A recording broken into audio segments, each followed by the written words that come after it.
Hi, everybody. It's Samantha with Kyron Horman Case Revisited. Hello, everyone. Thanks for joining. This is Kaylia. Nice to see everyone here with us. So tonight's live is Terri Horman's Scandalous Complex Life. And we are just going to go over just a bunch of different stuff. We're super excited.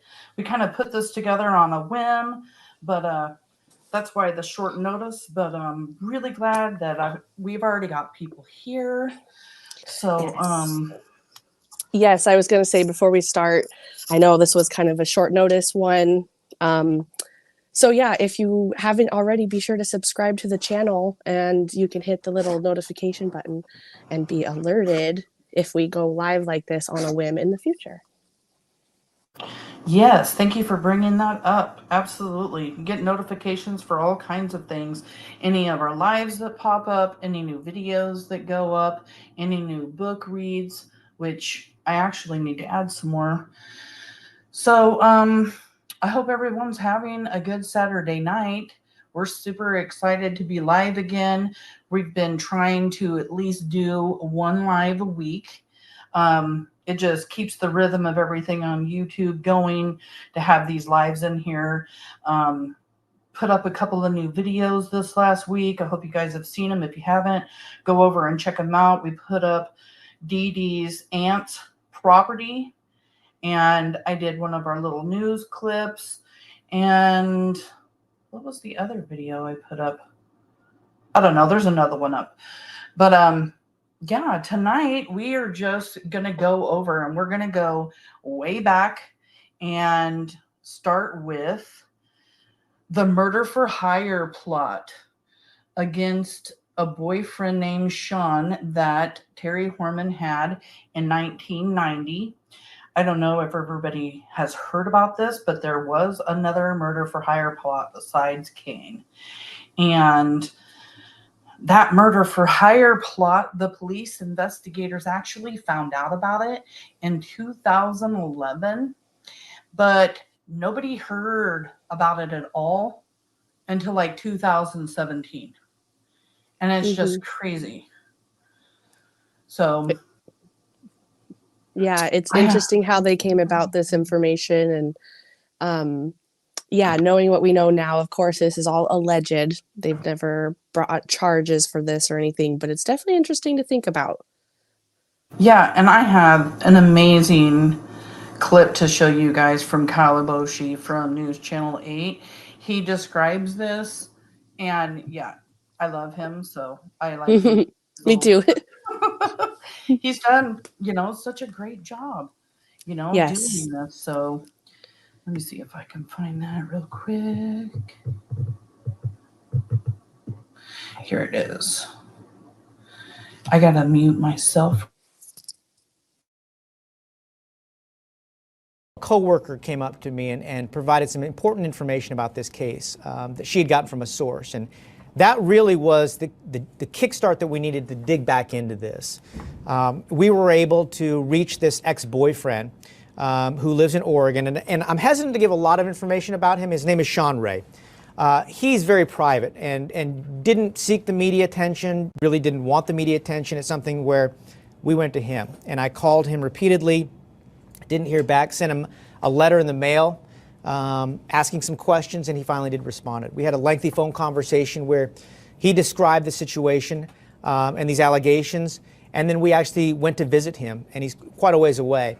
And essentially, here's the story that he tells, and this is the focus of our investigation. He was dating Terri Horman back in 1990. They were young. Terri was 20 years old at the time.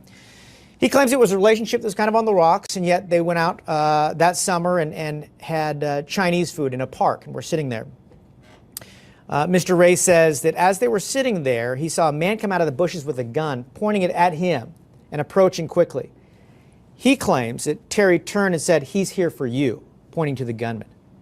Ray says he took off running. No shots were fired. He didn't report it to police. He just thought it was weird at the time. He wasn't quite sure exactly what happened. He's a young guy, but that was bizarre, right? So they separated, went their own way. He actually moved to Eastern Oregon, had forgotten about Terri Horman. or Terri Moulton, as she was known at the time. So 2011 rolls along. Police are investigating Terri Horman for the disappearance of her stepson, Kyron Horman, asking everybody who knows Terri Horman, what do you know about her? What do you know about her past? They reach out to this gentleman and say, hey, we remember that you, or we have information that you dated Terri Horman or Terri Moulton some years ago. Do you remember anything about it? He says, yeah, and told this story about this alleged murder for hire plot that he thought was bizarre. Well, they inform him, listen, we have information from a prison inmate who confessed and tells essentially the same story about an alleged murder for hire plot. So here you have two individuals, don't know each other, don't appear to have any connection, telling essentially the same story about an alleged murder for hire plot in 1990. Police are really interested about what this Sean Ray has to say. They fly him back to Portland, interview him, have him testify at one point before a grand jury. That's all secret, so we don't know exactly what he testified. They also drove him to Roseburg and drove him around a little bit, and Mr. Ray says that they had him go to the park and point out specifically where this allegedly occurred. And that's where we're kind of stuck, because that was in 2011, and here we are in 2017, so what's happened during this time? Well, that's when I started digging into it, right?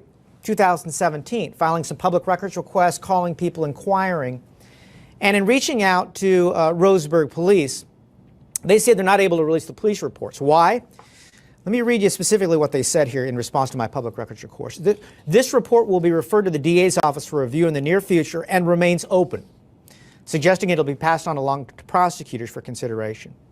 And we're still trying to get a hold of these records, but I think that's a critical element in their response, is that this is still open, and they're hoping to send it on to the DA's office for review.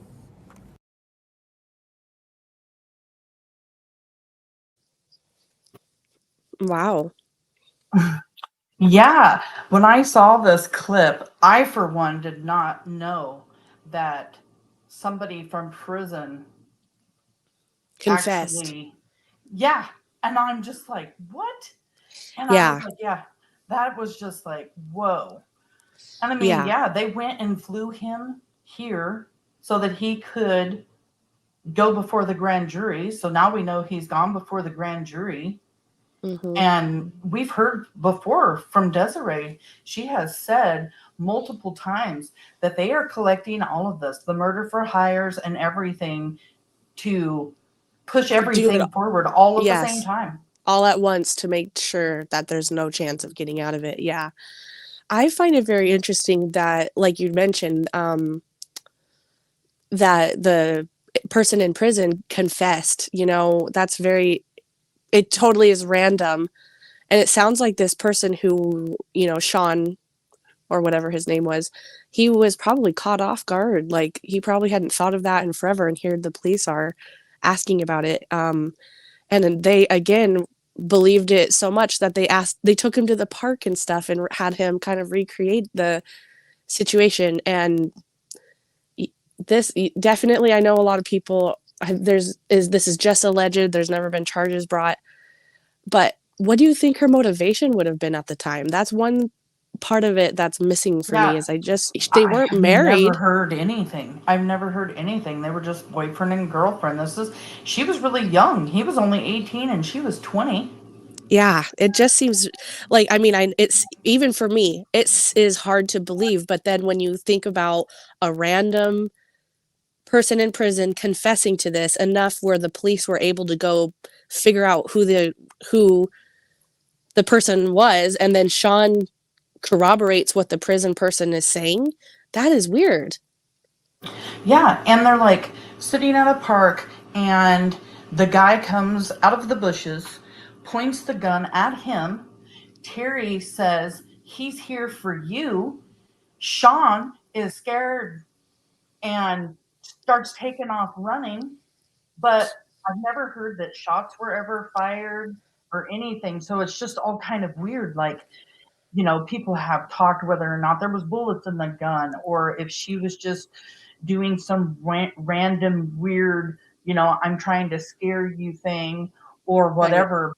Right. But yeah, it's just weird that, I mean, if he was there to do something, you know, he didn't even pull the trigger. Now, well, I don't know that for sure. Right, right. just the way that everything kind of went down at the park is just also kind of strange to me. I agree. And, you know, the most intriguing part to me is the fact that Kylie Boshi went and tried to get the police records for this police file for this alleged crime, and they denied him. And they denied him not necessarily because of the crime itself, but because of its relation to the Kyron Horman case. And that's how we found out about that secret grand jury being impaneled in 2017. We had no idea until he tried to get that police file, and they said, nope, we can't give it to you because we still have the secret grand jury impaneled. That was pretty breaking news for Kyron's case because nobody knew it was still so active and ongoing.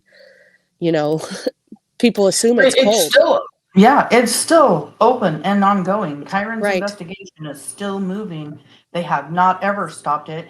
If they needed to present something to the grand jury tomorrow, I'm sure they could set it up. Like, yeah, maybe not tomorrow with that kind of notice, but I'm just saying, like, yeah, I think the grand jury would be available if any new evidence comes forward at all. Mm-hmm. And didn't you post an article recently that showed there were searches in the last year? I totally believe that the police are quietly investigating this. It's not in our headlines as often, but we can still see little trickles here and there of movement, just like you just posted in our group. So case is not cold. I can't believe, you know, I have read that article where Desiree Young went and talked to the new sheriff, and I've read it several times. Never ever seen it in the article where it says that they recently did searches, and it said a few weeks, I guess, prior to their little meeting together. So yeah, it's just been since, what did I say, like March?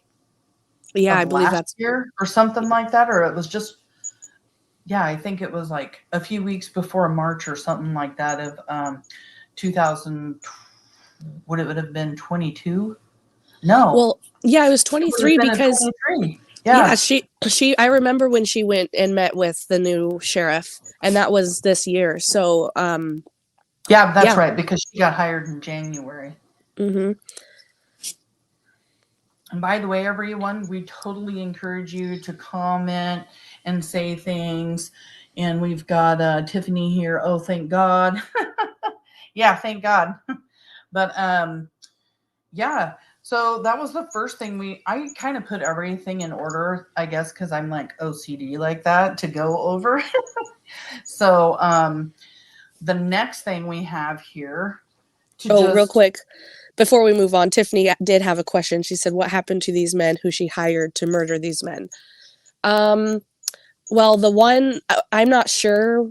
They never released the name of the prison inmate who confessed to this 1990 alleged murder for hire plot. So I don't know what his charges were and why he was already in prison. We have no idea, and we don't know what the current situation for that is. I have no idea. But as far as the second murder for hire that we do, the alleged murder for hire that happened right before Kyron went missing against Kaine, he cooperated with the police as far as we know, and he still is living his life. He hasn't committed crimes or anything like that. He's still living his life. He has a family, a business, all that. Yeah. We could actually just continue with do all the murder for hires and kind of just talk about this. I can add this to the stage and put up Kaine's.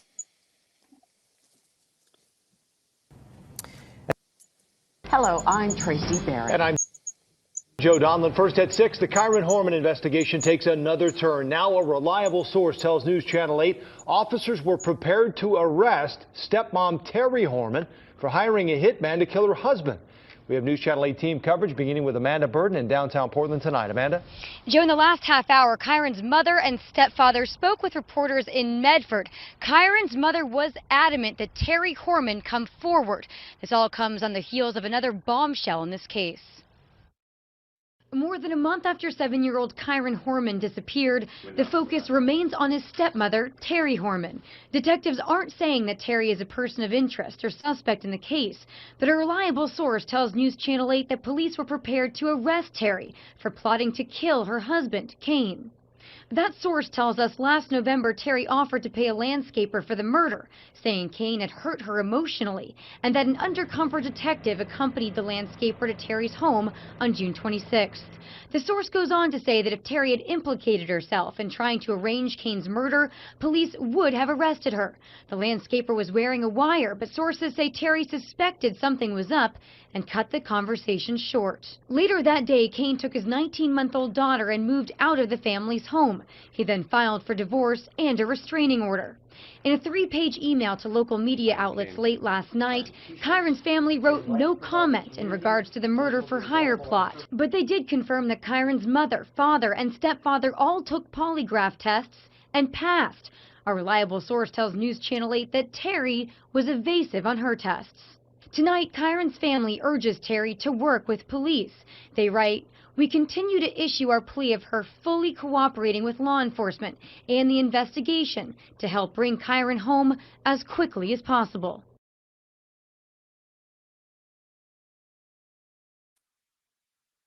Yeah, and there you have it. Another murder for hire in 2010 with Kaine Horman. And they find this out at the end of June 2010. Myself, I think this is the only thing and the only time you'll ever hear me say that I think law enforcement messed up, because Terri is smart and Terri planned this out, I feel like. And Rudolph Sanchez comes with an undercover detective, and they're trying to talk to her about this $10,000. He's wired up, opens up the door. Terri sees 2 men and not just Rudy. That right there, she is not going to say a word. She's just not going to say a word. She picks up the phone after he, trying to get her to confess or whatever, and she ends up calling 911. Huge mistake, I think, on law enforcement's part. Not only did they do this after Kyron came up missing, but I mean, if they already wired up Rudy, then why not just send him by himself instead of a stranger that Terry's never met? That's where I really feel like they messed up on that. I agree. And that was, that's exactly what the video clip you just played said, that if she would have implicated herself, they were ready to arrest her. And that may be why they said they wanted to have an undercover police officer right there so they could just arrest her right there. But also, I agree that Terri she's not dumb. She's an intelligent person, and she did plan this, in my opinion. Yep. She wouldn't have taken the bait. Thought she was just really dangerous or something, and they just wanted someone there to keep Rudy safe, or maybe he didn't want to go by himself because he knew that maybe he wasn't safe around Terri. Who knows? It's crazy. Well, I just want to bring up something about this murder for hire plot with Rudy. This, just like this screenshot that is on our screen here, Desiree, a comment from Desiree, Kyron's mom, says, "You have the details wrong. Terri Horman tried to get 3 different people to murder Kaine. Rudy was simply the only one that got leaked to the media, and then it all blew up. Police have a lot of evidence in the murder for hire plots, every single one, plus the one back in the day in Roseburg that she did against her boyfriend." Rudy Sanchez was the one, like she's saying here, that's the one that got leaked to the media that we all heard about. And I think part of that was because of the 911 call that was made, and that triggered public knowledge of what could that 911 call have been about. And then he ended up using him as a witness in their divorce trial later on. But Terri was asked about this landscaper in her interviews that she gave in 2016. She gave 3 separate interviews that year. And each time she's asked about it, she says different information. In her earlier interviews, she says he did it because he had a bone to pick with her, because she rejected his advances, that he wanted to be with her. But in Dr. Phil, when Dr. Phil asks her what would have been his motivation, she says, I have no idea. And then Dr. Phil asks her, do you think it could be because, you know, he was getting back at you for something? And that's when she said, yes, he tried to R-word me, or that, maybe not that. She said, I thought he was going to R-word me in the middle of our field in May of 2010. So just weeks before Kyron goes missing, her and Rudy are still in contact with each other. And doesn't she say that she fires him around like Mother's Day, May yes, 2010? that was the last time that they saw each other. And she like in the earlier interviews, and it's my opinion that she's saying that he was just coming on to her and she rejected him, saying, I don't want that, I'm married. But then in Dr. Phil, she says, he gave me a hug and said, I really wanted to see you. And I felt like, oh my gosh, I'm going to get R-worded out here in the middle of the field with my daughter. So it's completely two different feelings, in my opinion. It just doesn't add up. They don't match what she's saying in each of her interviews about this one Rudy Sanchez. And I know this is kind of a tangent I'm going on, but I just wanted to add that Dr. Phil later on did a podcast in 2019 about the Kyron Horman case. It's like a 4 or 5 episode podcast deep dive. And I don't know where he got this information. He doesn't clarify, but he says in his podcast that he said that it was that Terri, or somebody told Dr. Phil that it was the landscaper who approached Terri and said, why don't I do this for you so we can be together? And Dr. Phil is basically saying that just confirms to me that there was a conversation about murdering Kaine. It just it depends on whose story you're gonna believe, if it started with Terri or if it started with Rudy. So I don't know where he got that information, but he does say that in his podcast, and I was blown away by that. You know, and mentioning conversation, let's just have the conversation about whether or not Rudy Sanchez and Terri Horman could communicate with each other. Because there are a lot of people that say that this murder for hire could not have happened because there was no way that they could communicate with each other, that he didn't speak very good English or hardly any English, and she didn't speak Spanish. Well, in our Facebook group, we've kind of proven a little bit that Terri knows a little bit of Spanish, but we also know that Rudy Sanchez speaks good English. And people say this because he had to have an interpreter during his court hearing. And go ahead with that on the interpreter part, because you know more about it than I do. He was given, or he was subpoenaed to give a deposition for the custody case between Kaine and Terri. And during that deposition, he had a translator present, which is completely normal for people that don't speak English as a first language. In fact, English proficiency is based on if you speak English very well or not. I'm not even joking. That is the literal definition. And speaking English very well is actually a pretty high standard. So anybody who doesn't speak English very well, as far as like, you know, I mean, I know even in Terri's own interviews, she says that they communicated. She says in Dr. Phil that he said to her, I just want to see you. She's saying they communicated. She's telling other interviewers that she rejected his advances. So how did she know if he didn't speak English? You know what I mean? Like there's no indication that they had trouble communicating, but other people want to twist and just give any ammo to defend Terri. So they're saying that because he had a translator in his deposition, he couldn't have spoken English and they couldn't have communicated well. And how would he have ever known Terri was trying to solicit him for murder? Right. know. And it's ridiculous because he has a landscape company. He had it for, and still has it, I believe, to this day. Yes, He he has does. all of these people that he has to talk to. He has to find out what he's supposed to be doing on the property that day. Um, He has to write his down all of this information when he's getting paid and be able to communicate about money. I yeah, mean, his truck for his landscaping business, on the side of it, it says literally free estimates.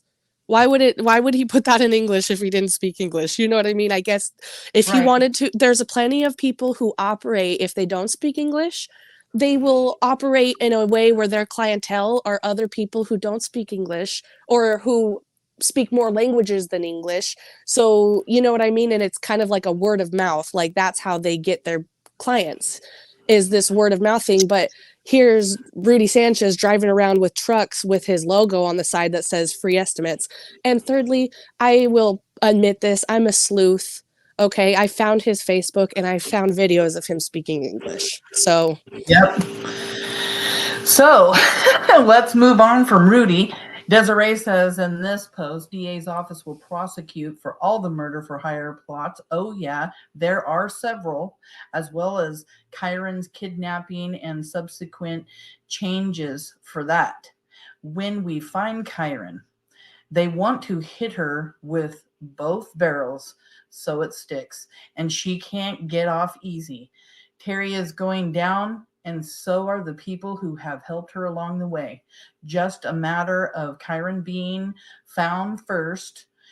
The one and only person standing in the way of that is Terri.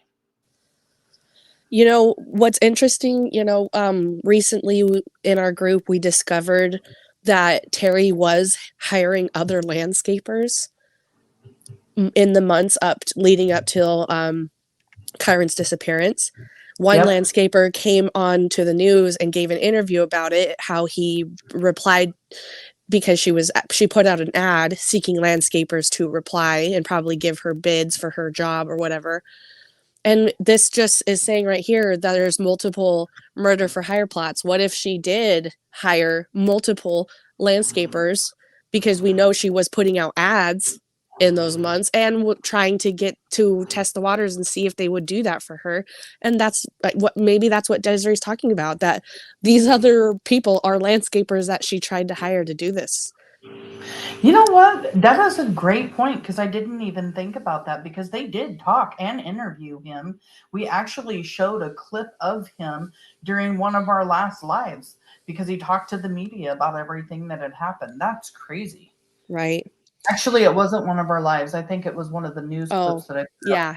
But here you have Terri's son, James, saying, I understand. Honestly, it's possible that she did do the 3 murder for hires. So it makes sense that someone would be concerned for their information being shared. What I will say, though, is that she doesn't need any more suspicion on her. And I don't think harming any of you all would facilitate any benefit. He's pretty much just trying to tell us in the chat room that we're safe from Terri, because I addressed something during a chat and I've got a lot of heat for, sharing this message because it was in a chat. But as long as it's not a text message, if you put anything in social media, anything in Messenger, anything in chat, Yes. can't I get agree in with trouble you. for it. I've had the entire conversation, and he actually got a hold of me. He was really upset that I shared it. But, the way that I felt is that this information needed to be shared. Some people could be irritated at the fact that this was something private in a private chat that multiple people were talking about at the time. But in all honesty, that didn't matter to me when it came to telling the truth in Kyron's case. And this is his stepbrother saying, honestly, it's possible that she did do 3 murder for hires. And I didn't know where this number 3 came from at all. Now we know. Yeah. I saw, the messages from Facebook from Desiree, and I was just blown away. And I'm also being called a liar and they're saying that I created. You make these. Yeah. Yeah. I have this app that I can make text messages and chat stuff up on, yeah, whatever. I am so technically savvy. I'm not. That's just funny. I just want to say I agree with you. I've always operated on the premise that I always believe that, you know what, private messages that are through social media like this, they're just like a comment. I've seen, you know, it's just kind of like, you know, if you say it, you got to be prepared for it to be shared. If you don't want it to be shared, don't say it. Right. Absolutely. Let's go through some of these comments here. I know you've probably already been commenting. I haven't actually. I kind of got on a tangent, so sorry, We everyone. already answered Tiffany's, and then we've got CJ's mom. I'm caught up. I was late. I listened at 1.5 speed. Ha ha ha. I listen That's to awesome. everything at 1.5 speed. Oh, that's hilarious. I have your details about this. Other people don't really do the case as much. Oh, I love your details. Thank you so much. Yes. You know, we just really appreciate everybody being here. We really do. And then we have, how do you say? K1? K1? Yeah. Let's see. What do you ever go to prison for this case? What do you ever go to prison for this case?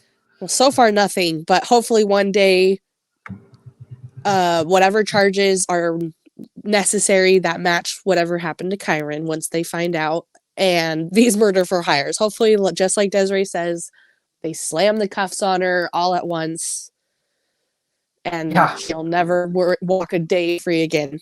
Hopefully. And we got Zane Lilly here. Hi, hon. Nice to see you here. Terri had been commenting crimes prior to Kyron's disappearance as well. She has classic schizophrenic type B personality behavior. Sociopathic. Sociopathic. Yeah. Okay. Yeah, I agree.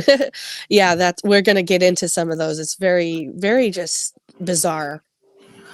And then Tiffany, how many names does she have? Because she attempted to legally change her name a while back, which we're actually going to talk about, Tiffany. And if she has a history of setting up people for murder. You know, I know she had a lot of fake profiles, but yeah, I don't know how many names she has had as far as that go. I know that she's Terri Horman, Terri Moulton, Terri Moulton Horman, and now Terri Vazquez. She's also Terri Ecker and Terri Tarver. And Red Squirrel is one of her usernames. Mm-hmm. Let's see. And then Tiffany also says Terri had tried to change her name legally and has a past of crimes. How many names has she had? We just went over that. Death by Chocolate, hello. Thank you for being here. You're always here. It's okay that you're a little late. You can always rewatch. Was that a Halloween trunk or treat? I know. I get to go trick or treating with my 2-year-old grandson this year, and I'm so excited because he can say trick or treat. So how fun. And then Karen Reep, hi, how are you? Glad you're here. I look forward to these lives. Thanks. We do too. We actually have a lot of fun doing them. You know, and it's really good for me now that I have Kaylia here because I don't have to talk to myself. Because sometimes just trying to make sure that the flow of everything goes and that everyone's having a good time, it just works out so much better when we have somebody else here. Right. Bouncing ideas is always nice too. I mean, there's been plenty of times where I've been like, wow, I've never thought of that. Yeah, exactly. So another thing we want to go over is Terri Horman's marriage to Richard Ecker in 1996. Now, he said he paid for her education, which remains a sore point for his parents because they wanted him to go to college, but he says that she comes first. So instead of him spending the money to go to college, he spends the money to send Terri to college to become a teacher. And his parents are just totally not happy with it. They actually weren't very happy with her, or they don't even speak very highly of her at all. A couple of years after they got married, Richard Eckert adopted James, who was not his biological father. He was adopted. Tarver, who struggled financially, agreed to give up his parental rights. And the Eckers thought that it was a bad idea, but she pushed him, Chuck Egger said. And Richard being a good guy, he adopted James. That's what his father says. In January 2002, Horman and Ecker were divorced. She got primary custody of James, and then the decree included an informal agreement that Ecker would pay about $169 a month in child support. And I'll just kind of pause right there. I was blown away to find out that he has to pay child support for the child that he adopted. He's not even his biological. I mean, yes, when you adopt a child, it makes everything legal. But the fact that was enforceable, I think, I don't know if that's normal or not either. I mean, you would think that you would be able to, I don't know, present your case in court to not have to do that if you weren't the biological dad. I think when you adopt a child, though, you're saying assume that all that. There. Yeah. But a year later, Horman. I just have to step away really quick. I'll be right back, just FYI. Oh, yeah, no problem. So a year later, Horman went to Washington County authorities asking for more child support. His payments were bumped up to nearly $550 a month. So from $169 a month to $550. Ecker went to Horman's house to ask for a break on child support, saying the payments were cutting a big chunk out of the salary. She seemed upset about it, and he said, but the next day he got a call from Washington County Sheriff's Office telling him to stop harassing his ex-wife. So she was mad that he even came to the house. Well, I would be mad too. I mean, that's over $300 more than he was already paying. It's insane. And Ecker has not seen James since that call and still pays child support. He estimates he's contributed about $46,000. Isn't that just unbelievable? $46,000 in child support that he ended up paying for James. Oh, and also one of the other things was during their marriage, when she did become a teacher, she started substituting, and she irritated one of the teachers that she subbed for by rearranging the classroom and throwing out some of the teacher's materials while she was on maternity leave. And at the time, Horman's marriage was falling apart, and her former colleague faced a divorce of her own. She asked Horman and James to move in with her, and at first, she was very engaging and was easy to talk to, she says. The former teacher said, but she turned out to be a bad roommate.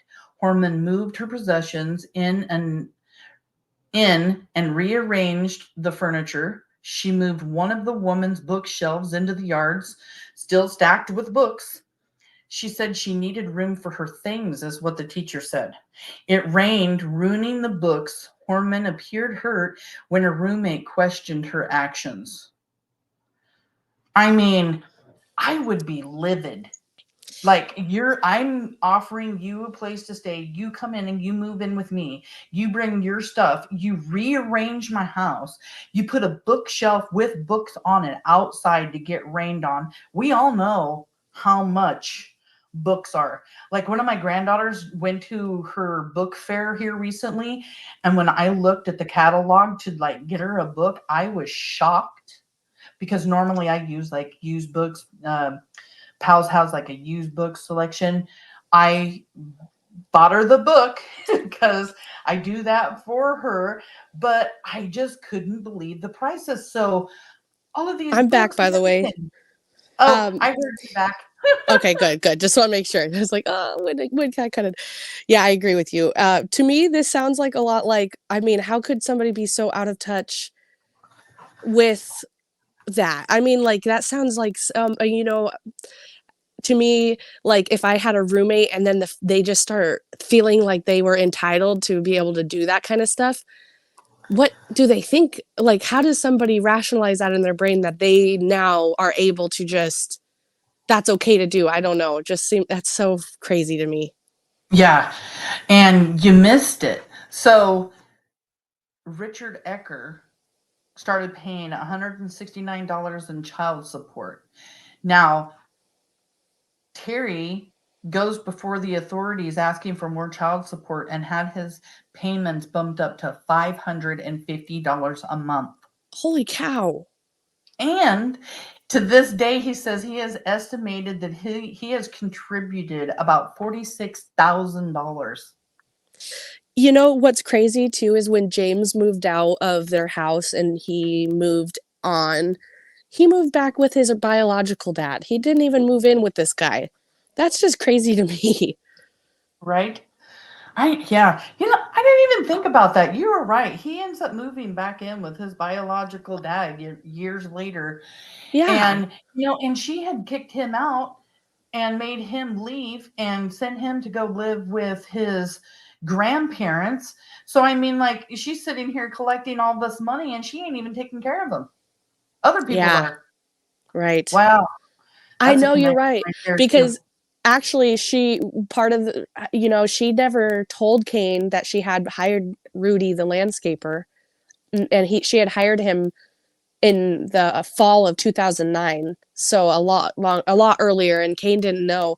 And she said that she was getting child support, and that's how she was able to pay for the landscaper out of her own money. So yeah, it sounds to me like her ex-husband Ecker was still paying for that child support into James's teen years. That's crazy.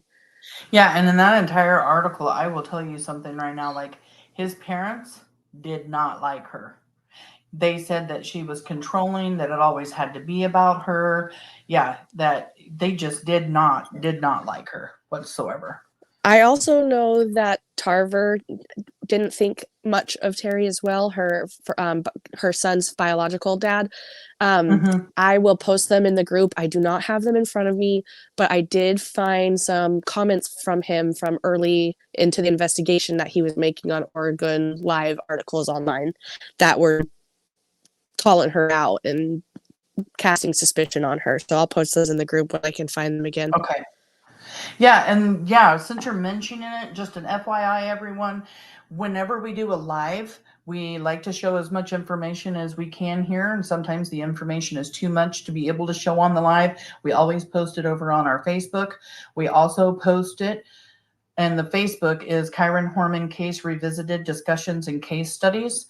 And I also post it in this YouTube channel. You can click on the YouTube channel and you will see shorts, lives, videos. And if you keep going over and scrolling over, you'll see communities. And then when you see communities, click on it and it will take you to another section. And it's almost like social media chat. So click on communities if you want to see the information. We're always really good about showing our information to everyone. We think that that's really super important to just show the facts. So just an FYI in case anyone ever wants to check it out after a live. And we're going to move on to July 10th, 2005. This is Terri Horman's drunk driving incident. She was pulled over by police on Interstate 5 near Woodburn just after 6 p.m., given a breathalyzer test. She registered a 0.15. Under Oregon law, it is illegal to drive with a blood alcohol level of 0.08% or more. So she's literally almost 3 times the limit. Almost 3 times the limit. Terri pleaded guilty to reckless endangerment for driving under the influence. Here, let me just put up her drunk picture here. Yeah, this is actually really sad to me. It upsets me a lot that I'm very grateful that nothing bad happened from this incident, but her son was in the car. It says that she pleaded guilty to reckless endangerment for driving under the influence with James, then 11 years old, in her car. She paid nearly a $600 fine and completed a diversion program. She later admitted to Kaine that she had been drinking behind his back to put herself to sleep. And that was on her Facebook in 2005. She also had posted at that time that she had hit a low point in her life. But yeah, you're on the freeway drunk 3 times the limit on the freeway. That is so dangerous with your son in your car. I mean, that's not just drunk driving, that's smashed driving. And to me, I mean, just like she said, she was at a low point in her life. How many times did this happen before she got caught? You know, it's very, very rare that the one time you decide to drunk drive, you get caught. I mean, I am a child of alcoholic parents, so I relate to James in this way. That must have been a really hard, tragic event. And, you know, Kaine goes on to say that she continued to drink, you know. So I hope that, I don't know, it just makes me sad that Kyron, James, and Kiara had to live in a household like that, if that's true. Well, he says that she continued to drink, and she was drinking and fell asleep while the baby was running around the house. And she was also drinking while she was taking medication for depression, which we all know does not work well with each other. And she also was having some kind of like postpartum blues at some point. And yeah, drinking, postpartum blues, and taking antidepressants, all of those do not go well together. That's some crazy, crazy behavior. So by the way, before we move on all the way, some speculate that this incident is the reason Terri was never able to actually become a teacher. She only was ever a substitute, and then after this event, she never, as far as I know, I could be incorrect, but I don't think she ever was a sub after this event either. And some people speculate that's probably because of the child endangerment charge that she got. Ooh. Wow. Yeah, I have heard that, but I don't know. When I hear things come out of your mouth, I'm just like, so like, whoa. It's like, it makes sense. That's so why crazy, I know, right? Just like you said earlier, you have read the article over and over, and then you read it and something just stuck out to you a different way this time. I totally know what you mean by that. It's funny as you kind of start learning more and more of the dirty details, and then things start appearing to you differently when you go and read those same articles over and over. You're like, I have read this a million times and I can't believe I missed this. I know, it's crazy. And well, also we do so much reading and so much research. Sometimes I'm just skimming. Sometimes I'm really reading. Sometimes I'm just looking for one word to pop out at me because I'm looking for a certain subject. So it's just like, it all kind of depends on what I'm doing when I'm actually doing that research for that particular search. You know what I mean? Mm-hmm. So in 2014, we have Terri Horman trying to change her name to Claire Sullivan. And there are a few things. I'm going to talk about a couple things. Okay, Leah is going to talk about a couple things with this. But yeah. So I don't know if you guys know it, but there's this book out there. It's written by Anna Pigeon, I think is how her name is. She writes this novel, Nevada Bar, and it's called Burn. And it's just really strange that the character in this book, her name is Claire Sullivan, and this woman is wanted by the FBI for the murder of her husband and her 2 daughters. Claire, let's see. This Claire character had fled from Seattle after being blamed for an act of arson. Sorry, my tongue's not wanting to work. Arson that claimed her family's lives, but before she left Seattle, Claire had found evidence that her daughters might have been alive, and part of some human trafficking scheme. and that her dead husband may have been involved directly or indirectly in their kidnapping. And when I read this, I am just like, what? Like, we've got kidnapping and we got human sex trafficking here. And we have heard, well, we know that Kyron was kidnapped anyway, in some way, shape, or form. What we know happened to him after that, we don't know.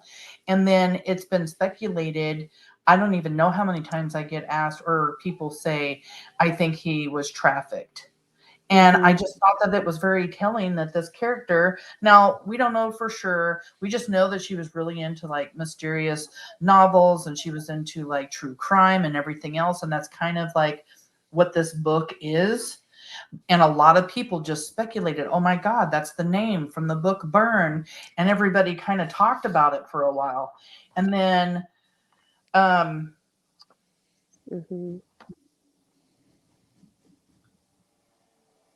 Douglas County Circuit Judge Randolph L. Garrison, he needs to be found. I love my son. I want him home more than anything. Kyron Horman is missing.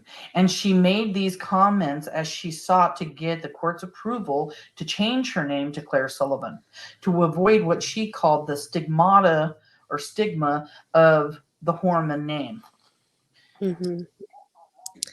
Yeah, so apparently she had filed for this name change motion, and 4 Kyron Horman supporters, maybe 3, I can't remember if it was 3 plus Terri or if it was Terri and 4, but 3 or 4 Kyron Horman supporters, including Stacey Green, went down there to her hearing, and they presented their opinion as to why Terri should not be able to change her name.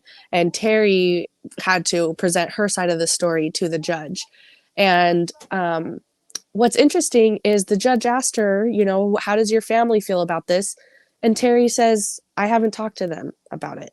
She didn't talk to her son about it. She didn't talk to her parents about it. She didn't talk to anyone about this, apparently. And the judge asked her, why did you feel uncomfortable with talking to them about this? And she replied saying, I wasn't uncomfortable with it. They would understand. So she just didn't feel the need to tell them ahead of time, apparently. And Personally, Stacey, I think Terri does what Terri wants to do. I don't think she wants or is ever going to get permission to do anything in her life. Just saying. Yeah, right. Yeah, it still is interesting though that you don't bring that up to It is. anybody. You know, like Right. if I was That's going to not a normal thing to do. No, it doesn't. You don't briefly mention it like, oh, I think that this might help me. This might be a good idea for me. Like, I don't know. It just is interesting. And then, you know, like I said, those other Kyron supporters testified saying why they didn't think it was a good idea. And Terri replied in her testimony back to the judge, just like you had read. She said that Kyron Horman is missing. He needs to be found. I love my son. I want him home more than anything. And I'll post this in the group. If you actually listen to her saying this, she's saying it in response to Stacey Green and those other people being there. They're there saying she has not done anything to help Kyron. She needs to help. She shouldn't be allowed to change her name until she answers questions about Kyron. And before she makes this quote saying Kyron is missing, he needs to be found, she says, these people are so misinformed. They have malicious intent. They misrepresent everything. They don't know anything. They plan vigils by my parents' house. And, you know, they had done that. That was a form of advocacy that they were doing at the time. And then she goes on to make this statement about Kyron Horman, and she's literally sighing out loud over and over, like she didn't want to have to make this statement. She was making it all about how Stacey Green, they're wrong. And then when the judge was not responding, she's like, Kyron needs to be found. I love my son. You can audibly hear these deep sighs where it doesn't even sound like she wants to say this. I found a 59-minute clip. I think it's the whole thing. Yeah. I saved it on YouTube. I'm going to post that over there. If you guys are interested in watching like a whole 59 minutes of her in court trying to get her name changed. And it was denied. The judge did deny her name change. And I have the ruling. I have the quote from the judge here. I'll just say it. The judge said, verbatim, the standard for a name change procedure is that it needs to be in the public's interest. Your connection to the Kyron Horman disappearance is of great public interest. There are folks who say you had nothing to do with it, yourself among them, apparently. There are others that think you have.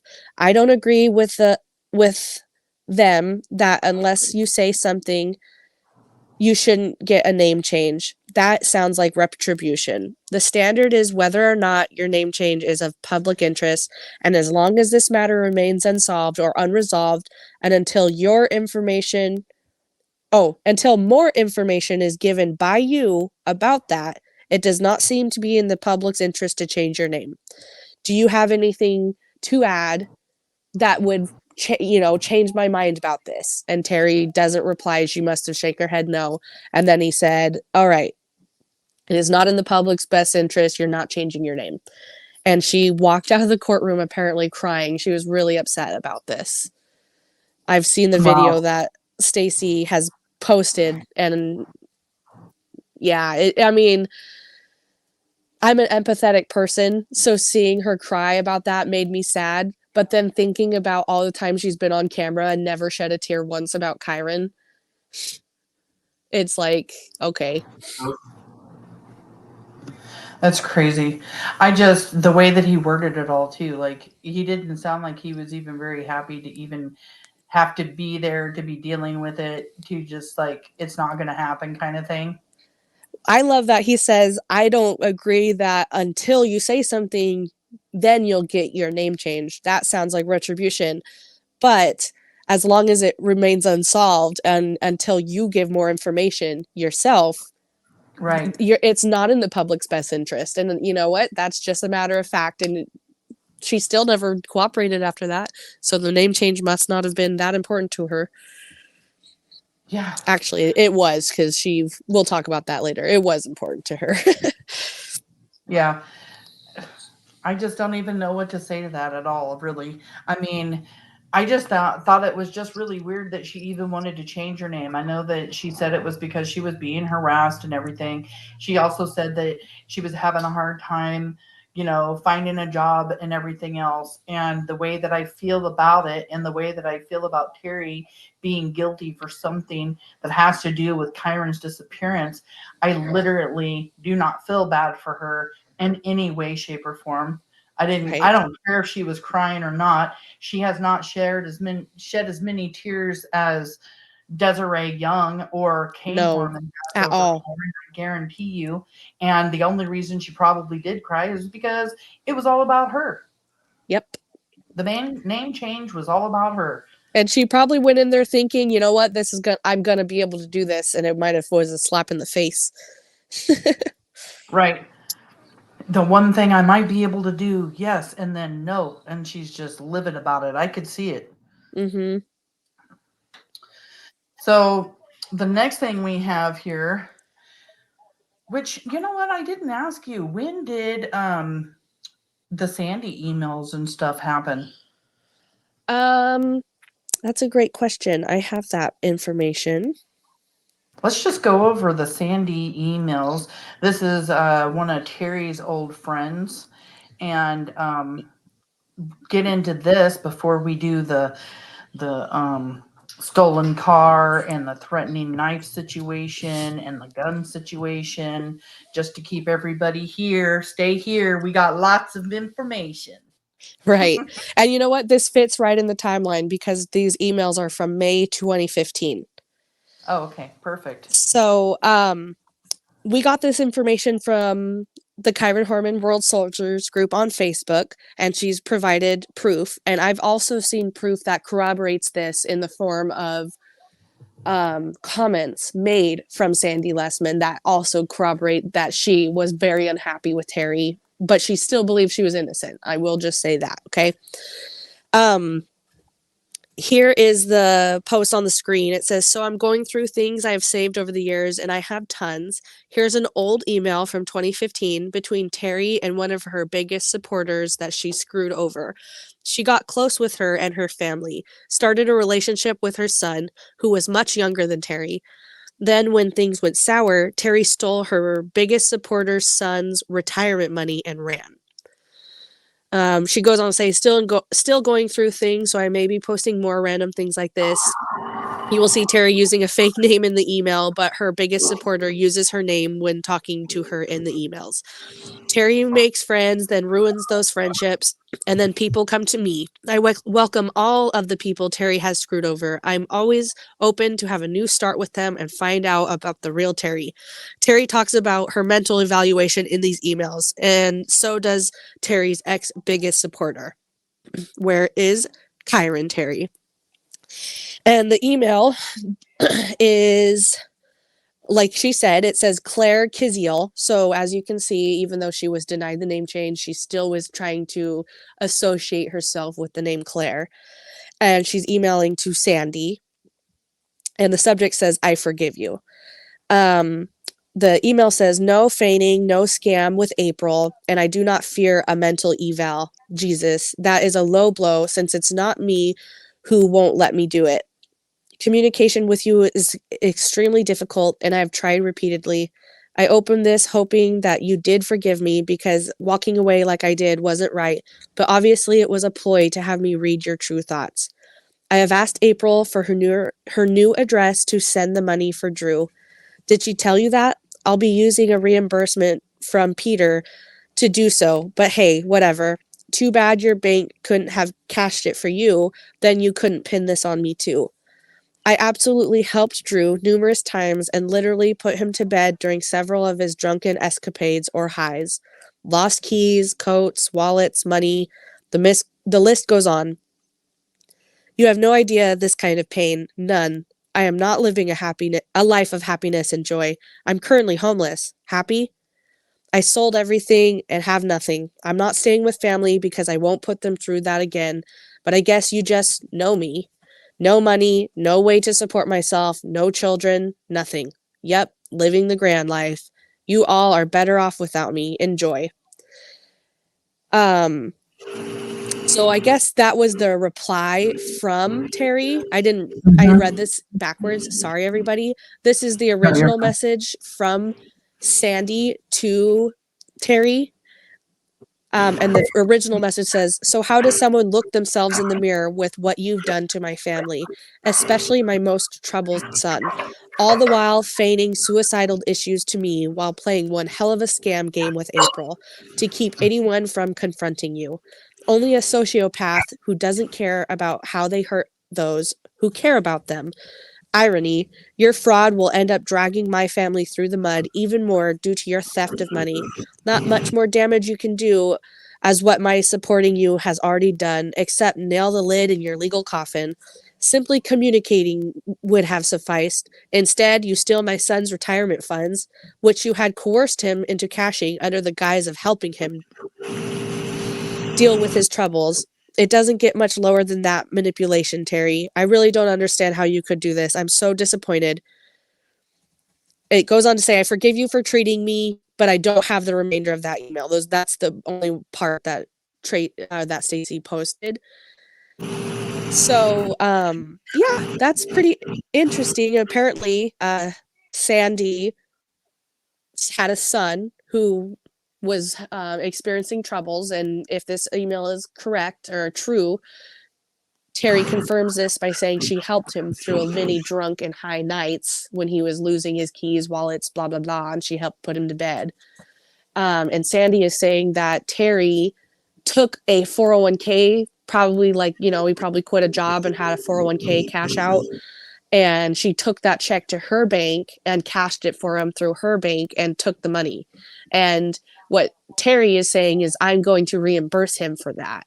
So it's kind of, in my opinion, acknowledging the fact that something happened with the money, but she's also saying, too bad you couldn't cash it at your own bank, so you couldn't pin this on me.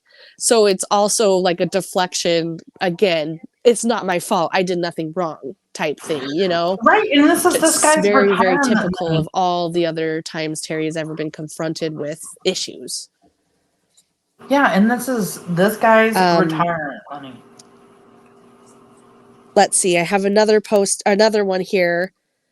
From, I don't know if, oh yeah, you got it on the screen. Perfect.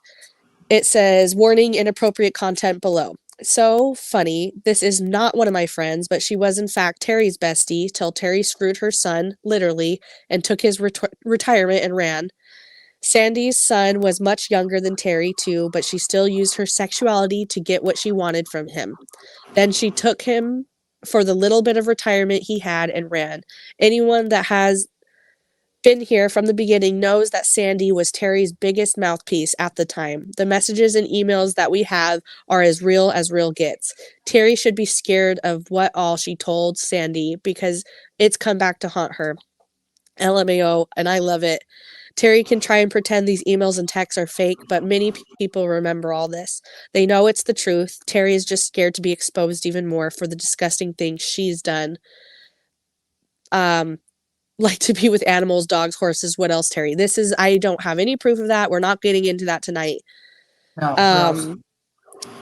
The next paragraph says, this was your friend, Terri, and a very close friend. You confided a lot with Sandy, obviously too much, and now you regret it. Haha, too bad. You can post all you want about Sandy and her animal convictions and animal abuse. You were her bestie and didn't care then, so why now? Now that those messages are back to haunt you, you care? Not how that works, Terri. Are you scared, Terri? You should be. Everything you do will come back to get you. That's called karma, Terri. Where is Kyron? We will never stop. You will be exposed for the animal child hurting POS that you are every chance we get. And like I mentioned, I'm not ready to, I'm kind of compiling this information and I'll make a post about it soon, but I'll definitely reference back to this live when I do, that I have seen correspondence from Sandy myself, not on Facebook, but other places where she confirms that that she doesn't like Terri. Terri screwed her over. Terri's gonna get karma for what she did to her, and she believed Terri was bipolar or manic or something like that. So I'll be sure to post those when I get them. But it's definitely just another weird, Well, it's just another scandalous scandal. controversy that she's had to deal with. We say it at the same time. It's just another one of her scandals, another one of, doing something, and getting away with it too. That's what's even more frustrating in all this. Like, she does this over and over and over again. And I really hope karma does eventually bite her in the ass, because she never gets in trouble for anything. Gina, how long were they married? Her and Robert, they divorced in, I believe, July 2002. No, January 2002. And then Gina is asking Kaylia, what were the other two last names Terri used? She was born, or she was adopted, and so her name through growing up was Terri Moulton, and then her first husband was, did she marry Ron Tarver? I believe she did. Briefly. Yeah, I'm not sure, actually. I'm fairly certain she did. So she was Terri Lynn Tarver, and then she was Terri Lynn Ecker, and then Terri Lynn Horman, and then now she's Terri Lynn Vazquez. Yep. Yeah, these emails back and forth and everything else, like you say, and like she literally almost admits to it when she's saying that I'm going to pay this retirement money back, but then backtracks on that. But yeah, here she is stealing her, so-called best friend's money, her son's money. Right. And they've been friends for a long time. So she knew this guy for a long time, and he is a lot younger than she is. So to me, that's kind of like gross. Like, you don't screw your best friend's kid. I know. That's just, that is crossing a line that anybody would know is inappropriate, especially if you cared about that person. you know, it just goes back to Terri only cares about herself, in my opinion, and her actions prove this over and over. You know, one thing I wanted to talk about on the email that Terri wrote is she helped take care of Sandy's son on many of his drunken escapades and his highs. And to me, was Terri also drunken at that time? Was Terri also high at that time? Or was she just hanging around a drunk person and a high person for no reason other than to manipulate him? You know, I don't know, because if I'm somebody who's sober, I am sober, actually. I don't drink or anything like that. I'm never around drunk or high people. So it's hard for me to imagine putting yourself in a position over and over where you're taking care of somebody who is constantly not able to get themselves to bed, and you are not also participating in those drinking and that high, whatever they're doing, you know? That's just my opinion.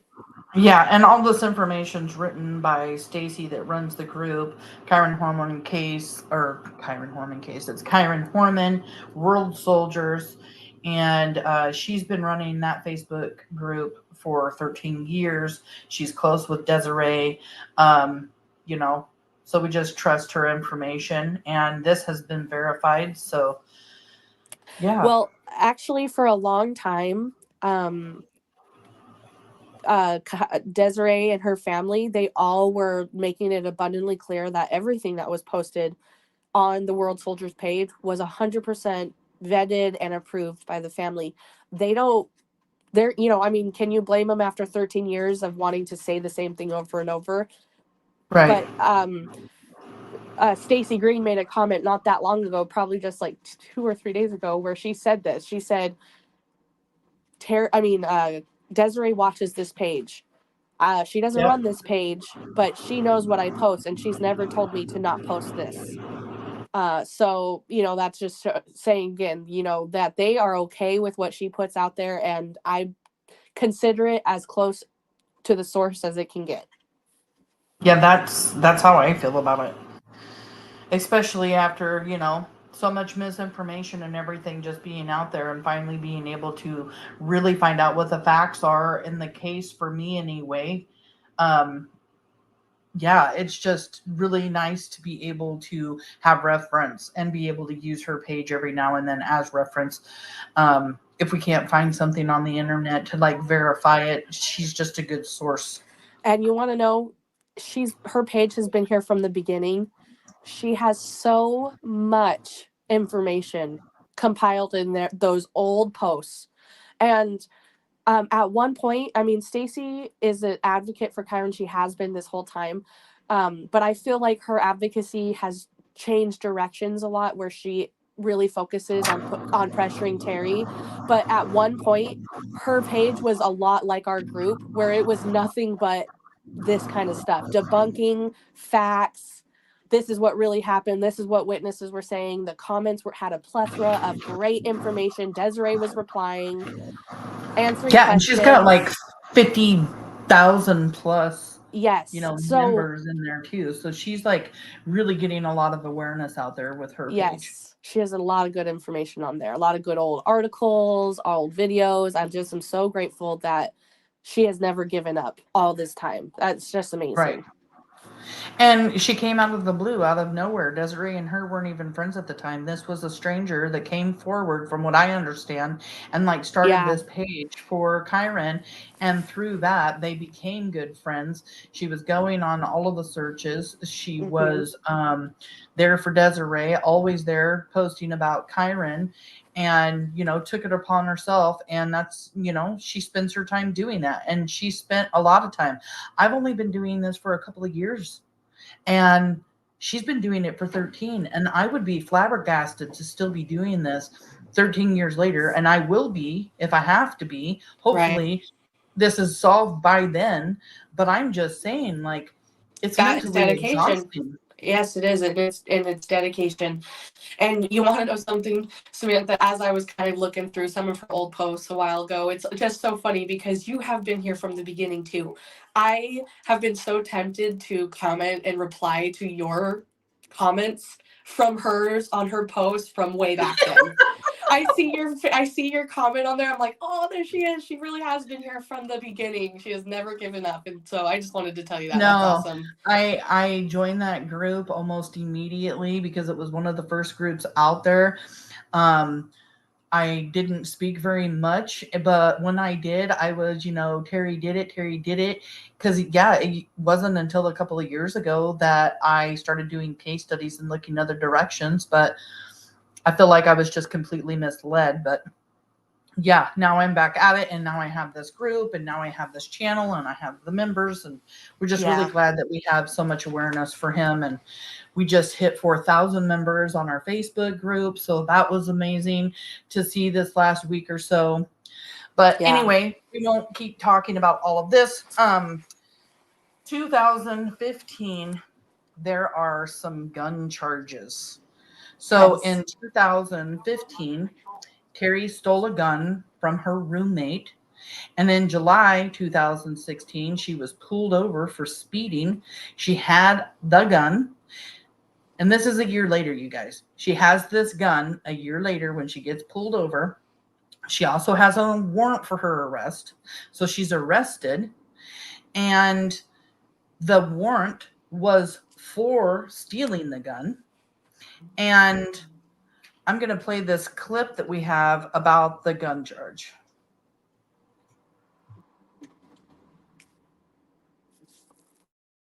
Arrested on an unrelated gun charge. It is the latest strange twist in the Kyron Horman story.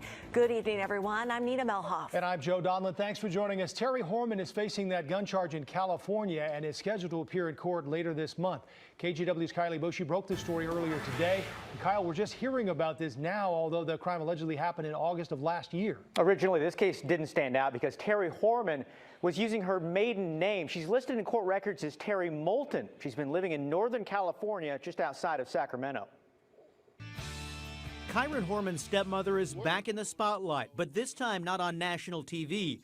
Instead, her face captured in a mugshot. Terri Horman, who also goes by Terri Moulton, is facing a misdemeanor gun charge in California. Police say Horman stole a handgun from her roommate in August of 2015. Records show she failed to show up for her arraignment, so a warrant was issued for her arrest.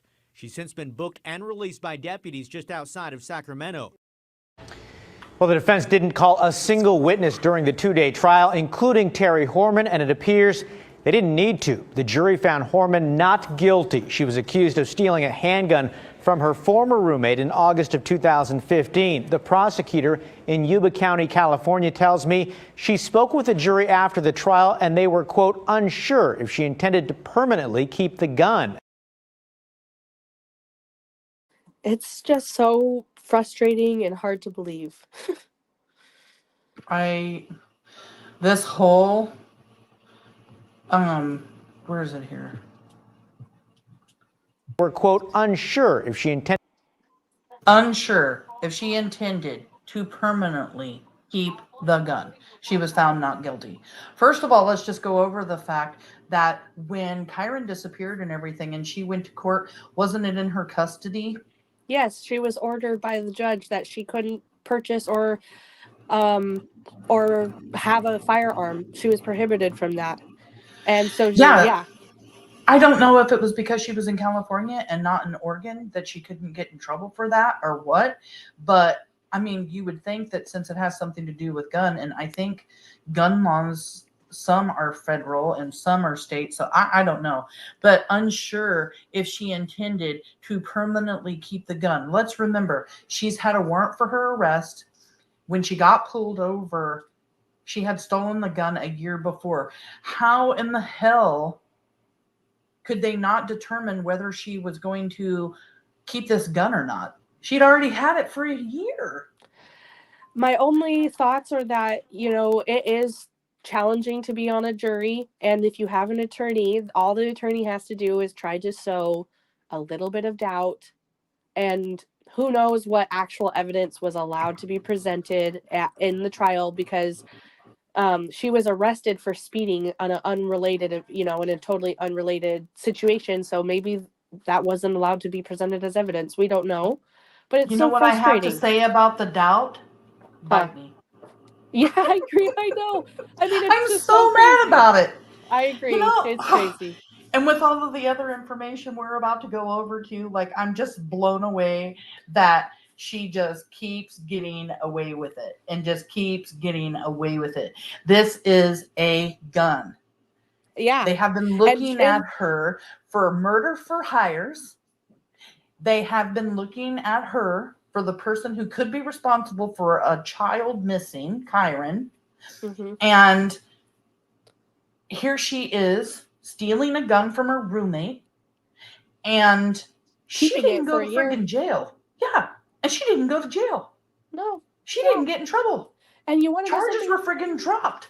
California, What? well, charges weren't dropped. She just was found not guilty of the charges. But California is a strict gun state, so it just is bizarre to me. And like you mentioned, all of this, in addition, she had the gun on her when she was pulled over for speeding. And that's crazy. It was a year later. So what was she carrying that gun around for a year? It's very strange. And you know what? We already know she gets away with things. And if she was doing things and nobody was telling on her, well, what did she do in that year with that gun? Did she hurt anybody?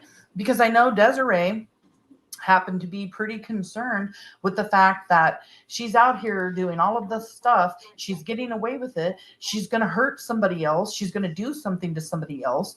But she carried this gun for a year. Oh my God.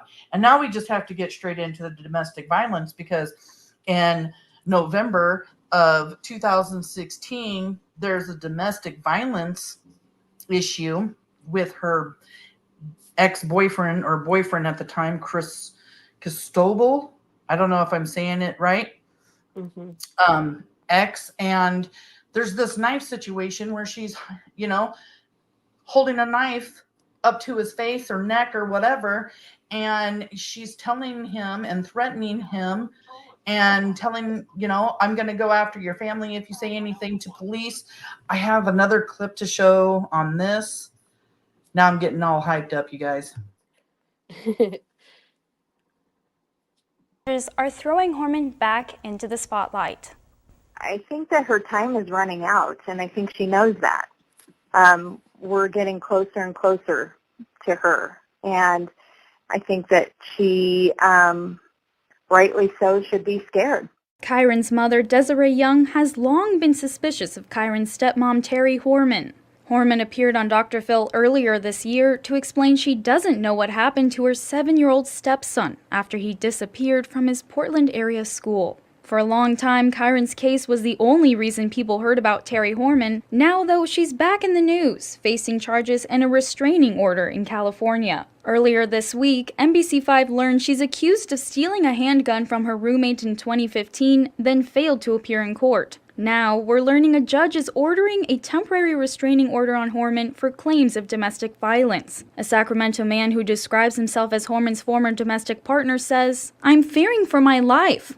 I don't even know what she is capable of doing. She put a kitchen knife to my face and threatened something is going to happen to me or my family if I spoke to police." After learning about her latest claims of domestic violence, Young told us in an email, "I'm extremely concerned that someone else will be hurt by Terri Horman before she is put in jail." She goes on to say, "I believe that we need to hold her accountable for all that she has done up to now. She needs to know that she is not above the law." She had a gun for a year, and now she's holding a knife to a man's face. She's threatening him.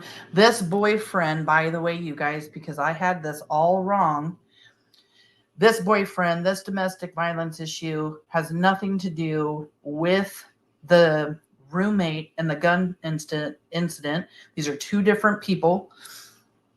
But now she's holding, a knife up to this guy's face, threatening him, threatening his family, telling them he can't get a hold of police. And we all know why. She doesn't want him, talking to the police about this. This is totally unsubstantiated. This is not verifiable. I have no idea if this is true, but I wanted to read this post that I found on Facebook on a Kyron Horman support page. not world soldiers or anything like that. It's a smaller one. But this person wrote, do you guys know that when Terri came to California, she was dating more than one man at the time and tried to pretend to be afraid of one of them? She gained access to the gun of the man she was living with. Who knows what her true intentions were? She was carrying it around for a year and even showing it off to some people. In my opinion, she was using it to intimidate and trying to get some dirty work done. Thank goodness the owner of the gun reported it missing. However, in the meantime, she uses the other guy, who I think she's talking about this guy, Joseph Cristobal. In the meantime, she uses the other guy and tries to talk him into killing a very public Kyron supporter. He told her she was absolutely crazy. Then she threatened him with a knife and told him to keep his mouth shut or she will kill him or his family. He was granted a restraining order against her, but he still lived in fear of her manipulative ways and who she may recruit to silence him. So this is totally unsubstantiated. I came across this. I have heard that she was dating more than one man. Stacey Green has said this, that she was dating more than one man at that time. I don't know about any of the other stuff, if this is why the domestic violence happened or why she needed a gun. Who knows? But I just thought it was interesting. It fit what we're talking about. So I wanted to take a moment to theorize. Right. And I'm just kind of blown away because I hear this like wanting to hurt, kill, whatever public supporter. Is she talking about Stacey Green? I have no idea. But I'm speculating that in my I'm own speculating, opinion. right? That's kind of the gist I get. And I mean, just like Desiree has said, she's going to hurt. She was saying, I think she's going to hurt someone else. If multiple people have come forward and said that she has said this, that she wants me to kill someone for her. I mean, you have to, I hate to even put this in the universe, but one of these days, she's just going to do it her dang self. Like, that's just crazy. Can you read that part again where it says something about the public supporter? Because I want to know that I just heard that correctly. It says, however, in the meantime, she uses the other guy and tries to talk him into killing a very public Kyron supporter, but he told her she was crazy. Then she threatened him with a knife and told him to keep his mouth shut about the Kyron case or she will kill him and his family. He was granted a restraining order against her, but he still lived in fear of her manipulative ways and who she may recruit to silence him. See, that just makes me wonder if it is this ex-boyfriend, if this information is true.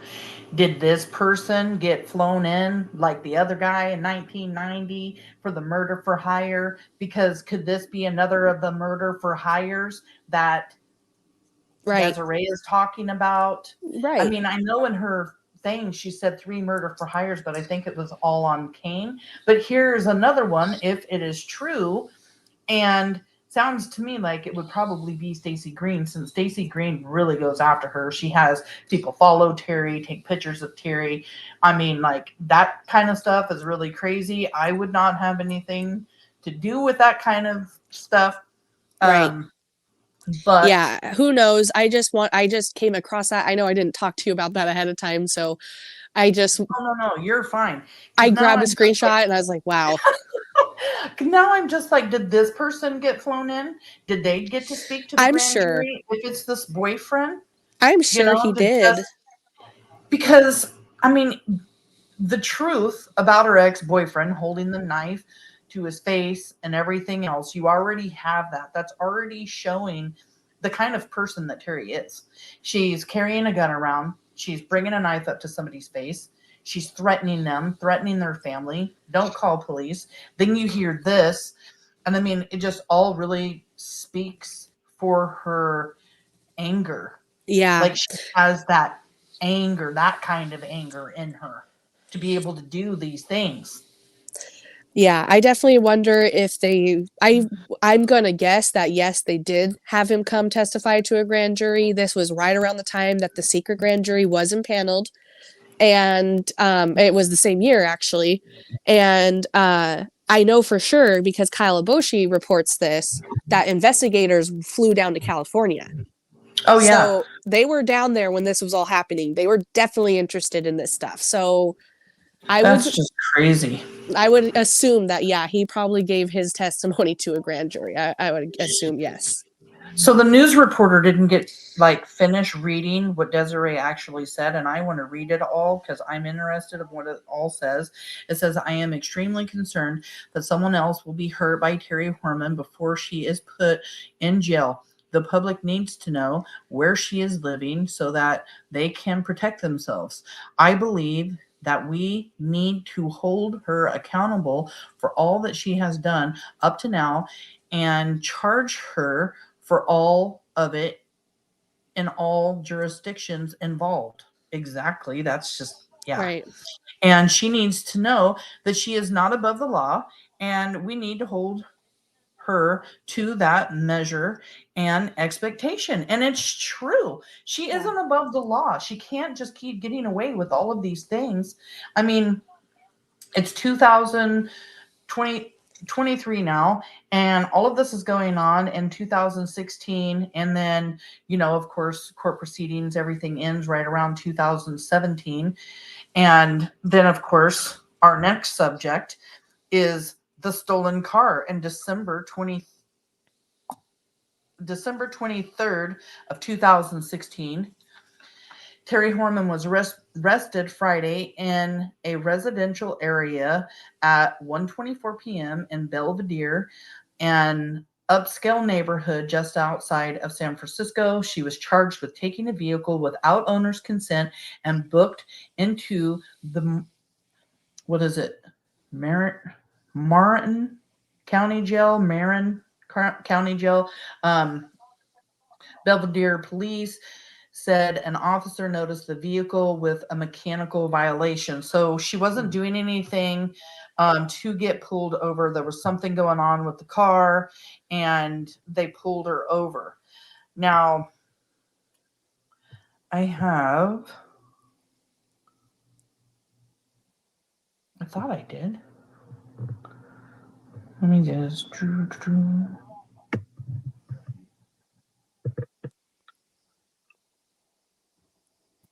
Yeah, I don't think I have the gun unless it is after this. To permanently keep the gun. Stepmother arrested on an unrelated gun charge. It is the... No.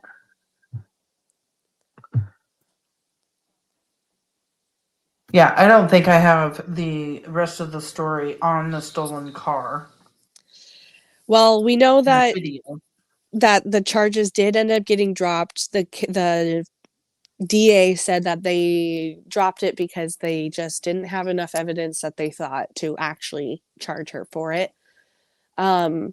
Which, like, I have spoken to Samantha about that. We don't really know much about this. We know that she was arrested for this. She posted bail. But whose vehicle was it? And did she take it? Like, did she steal the keys and said, I'm out of here, and take it in that way? Or was there another way that she somehow gained access to this vehicle? And it, you know, and I don't know. I bring that up because the same page that I read that other post on, they had made, they were actually talking about the stolen car thing, and they did. Let me find it here. They did talk about the stolen car. They said, so many screenshots. I know we all can relate to that. So many screenshots. While you're doing that, I got GOTLB. Hi from Portland. Hello. I am from Vancouver, Washington. Kaylia is in Oregon City. So we're all like Pacific Northwest right here. We've got Gina. Guess we're all speculating. And Marion County Jail is in the Bay Area. You know, I had that video. I just don't think I uploaded it. And I think it was because we were in such a hurry when we were throwing this all together. But I will post the video up on our Facebook because I found it very interesting because they show the map of where she was when she got pulled over. And Gina just reminded me about the Bay Area and where she was. It was like, you know, I just saw a lot of water and everything around it, and it was really interesting to see the map. So I'll make sure that goes up in the group. Okay, so this comment when she's talking about the car theft on this other Kyron Horman Facebook group, again, unsubstantiated. I don't know if this is true or not. I've not verified it, but this person is saying that she carefully orchestrated to get the car from her boyfriend. That was when she was arrested for stealing the car. The boyfriend was surprised to learn she had her name added to the title and gave the dealership her aunt's mailing address, basically to fraud her way to become an owner of this vehicle. Then every day when he would ask for the title, she would say, "Oh, it hasn't come." And he called the police on her, saying when he discovered this, and said she stole the car from him because it was never supposed to be in her name. That's what this person is saying, what happened. And if that's true, I could see why the DA was like, okay, this is a he said, she said type event. We have no actual evidence that what he's saying is true versus what she's saying is true. So I could see that. But again, I have no I have not substantially verified this claim. I just thought it was interesting to think about it that way, because either she took the keys and went on a joyride, or it happened this way where she somehow manipulated her way into accessing a vehicle she was not supposed to be in, so I don't know. That's just crazy. The whole thing's just crazy. I mean, all is crazy. This whole 2015, 16, these just aren't very good years for Terri at all. You have like the gun charge, the domestic violence, the stolen car. She is early in 2016 on People's Magazine. She is in September 2016 on the Dr. Phil. Both did not get very good reactions at all, especially the Dr. Phil show, because nobody believed her in that Dr. Phil show because of her facial expressions and everything else. And it just seems to me like there is a lot of manic behavior going on. This exactly year. Either she's what are the odds? Have anybody in the chat had been falsely accused so many times in a row? Because I have never witnessed that in anybody If I had, I would be in jail. That's the kind of luck I would have. Well, I think any of us would if we were being falsely accused left and right. That's what I'm saying. I don't believe these are false accusations. What are the odds that somebody has so many bad things falsely accused against them in such a short amount of time? I agree with you. She was going through a really rough time. And I mean, even in 2015, before all this happened, she says in those emails to Sandy that she was at the lowest point of her life and that she was suicidal and all that stuff. So, I mean, this was just 1 year after these emails were sent. So, yeah, and she was trying to change her name before all of that. And if she was wanting to kill herself, there was like an identity thing going on right there too with her identity, and maybe not feeling like she knew who she was. My thing in my head that I keep thinking of throughout all of this, like the first murder for hire is in 1990, okay? And here we are in 2023. We've gone over a lot, and there's probably more. But how much is out there that we don't know? Right. Who really is Terri Horman? What are things that she's gotten away with that haven't been put in the media and on the news and everything else? Even before Kyron, when the eye wasn't on her all the time like it is now, can you think of like from 1990 all the way up to 2009, 2010, before Kyron came up missing? Just wow. How much stuff could there be out there that she's actually done? When you look at all of this, it just makes me think like she's never been a good person. Right. Yeah. I will say Dede in her interview with Blink on Crime, she does describe Terri as dramatic and having a dramatic life. So, I mean, it fits. It sounds like it. And I've also read some people theorizing about what could have been a motive for Terri to do this to Kyron. And people were saying look at her life. Maybe she was having a mental breakdown and was too afraid of her self-image, or just I don't know, maybe she was unaware, but she was spiraling, and unfortunately she Yeah. made it to a rock bottom where she did something totally drastic, you know, that she believed could have, I don't know, but I could see that as being the case, as being maybe she was, I mean, it doesn't sound easy to have to deal with it, all that. So postpartum depression, marriage trouble, all that. Well, and then you look at all of her past relationships and everything else. I mean, there are so many restraining orders Yes, done yes, by her, exactly. done by Yep. other people on her. That's also just really crazy.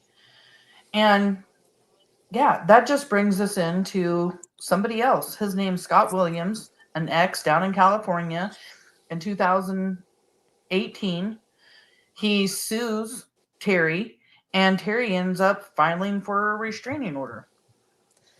I think it was the other way. Terri tried to get she filed a false restraining order against this guy, and he sued her saying that's not true.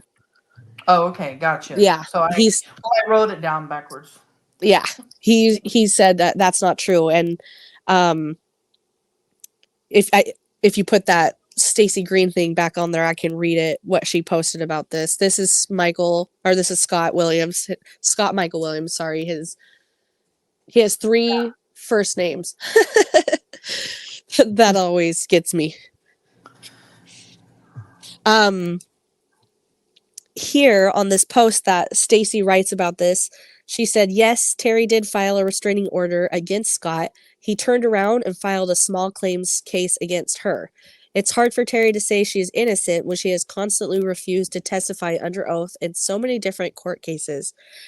1, Terri didn't testify under oath in her defense when Kaine filed a restraining order against her. He claimed law enforcement told him that she tried to hire someone to kill him and was involved in Kyron's disappearance. She never told a judge under oath that either accusation was false. The restraining order was granted. 2, Terri didn't testify under oath for the court case that Desiree filed against her. Her attorney said that she would plead the 5th.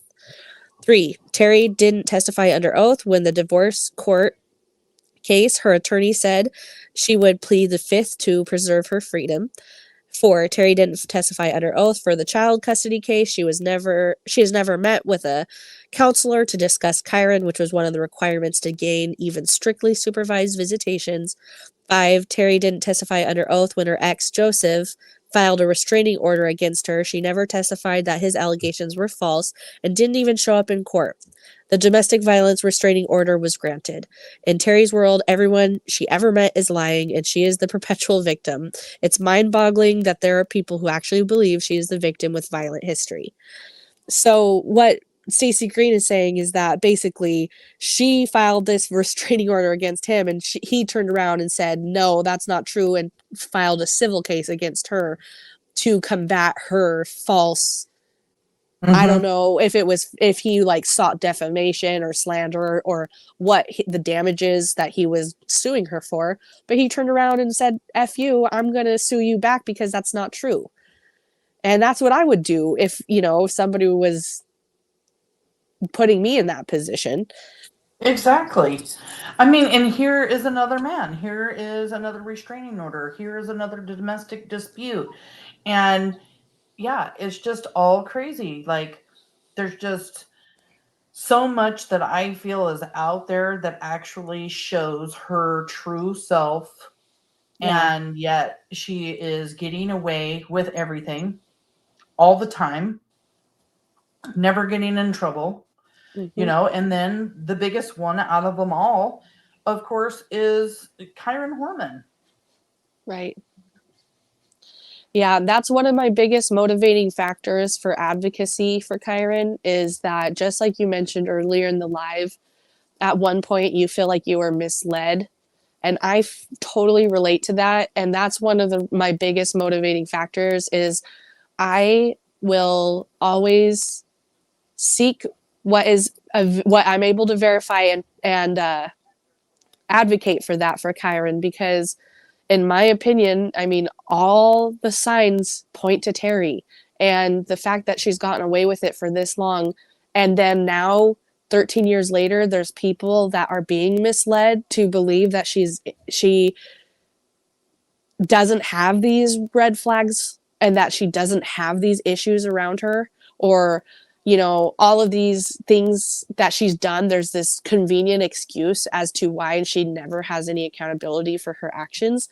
I was also misled, and that bothers me that people are being misled out there about her. So that is one of my biggest motivating factors for always being here every day, searching for the truth for Kyron.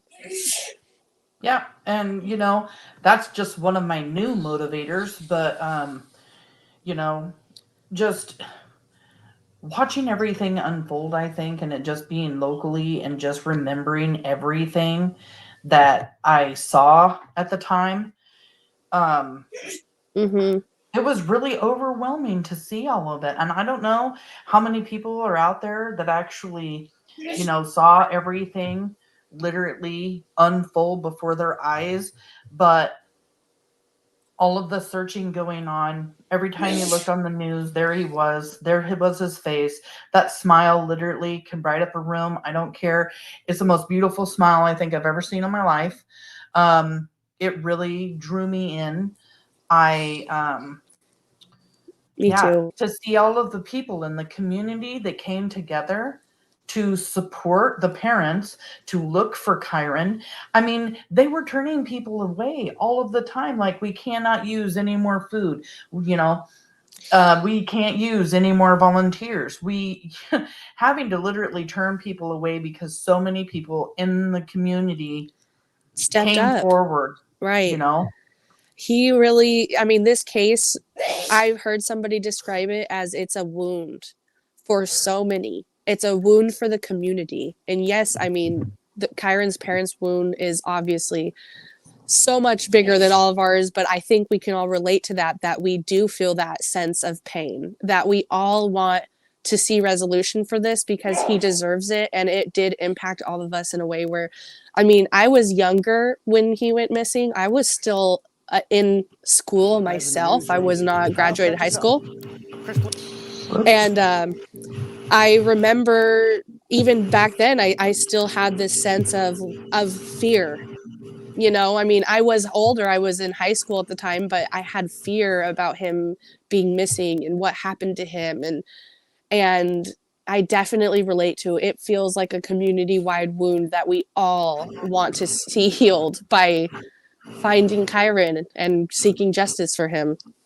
Yeah, and my grandson was born right around then too, and it's just like, what is this world coming to kind of feelings, right? You know, and I just could not have imagined being, you know, parents and going through that and losing a child and not know where they're at, and I mean, and dealing with that for 13 years, not knowing what happened to him, where he went, what's been happening to him for 13 years, if he's dead or alive, you know, and I love that me and you found each other and that we're able to, like, we just click so well. You find some really good stuff. I find some really good stuff. We bounce our ideas off of each other so great.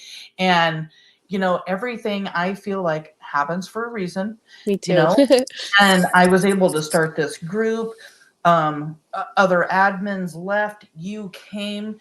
We've been finding so much new information recently. Oh, yeah. I can't wait to share that. I can't wait to go over it too. It's going to blow minds. Yeah, y'all won't. I'm so, yeah. We're going to have to go through it and put it together in a way so we make sure we're really thoroughly reporting what we're finding. But man, me and Samantha, if you could see or listen to our phone calls, you think our lives are long. Imagine our phone conversations. Oh my God, it's been great this last week finding out new information and stuff. We've been blown away. Yes. By the way, while we've all been talking, I was able to download and put up this awesome car thing.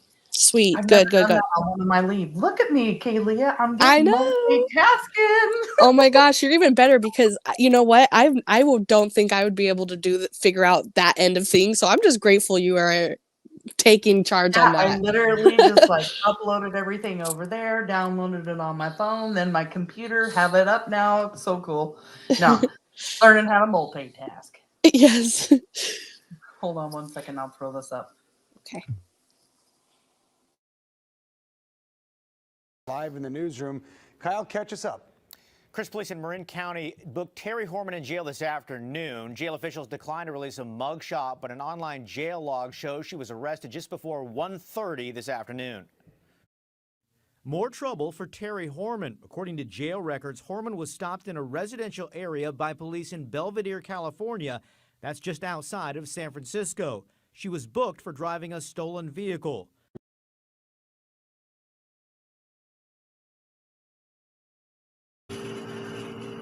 Yeah, like she's just right there next to the water. And you know what I've noticed? She is all over California, all over it. Yeah. Mm-hmm. And you know, don't she forget does. that It seems that way. friend mentioned her having a Burner phones. Yeah, he said she had a regular phone that she used all the time, but she also had a phone that she called a burner phone. And that's the ex-boyfriend in the domestic violence issue that said that. And I found that very strange for her to be in California. She's got more burner phones, or burner phone at the time. But here she is. Some of these incidences are done in different areas. And Right. like we have Belvedere, we have her over here, San Francisco.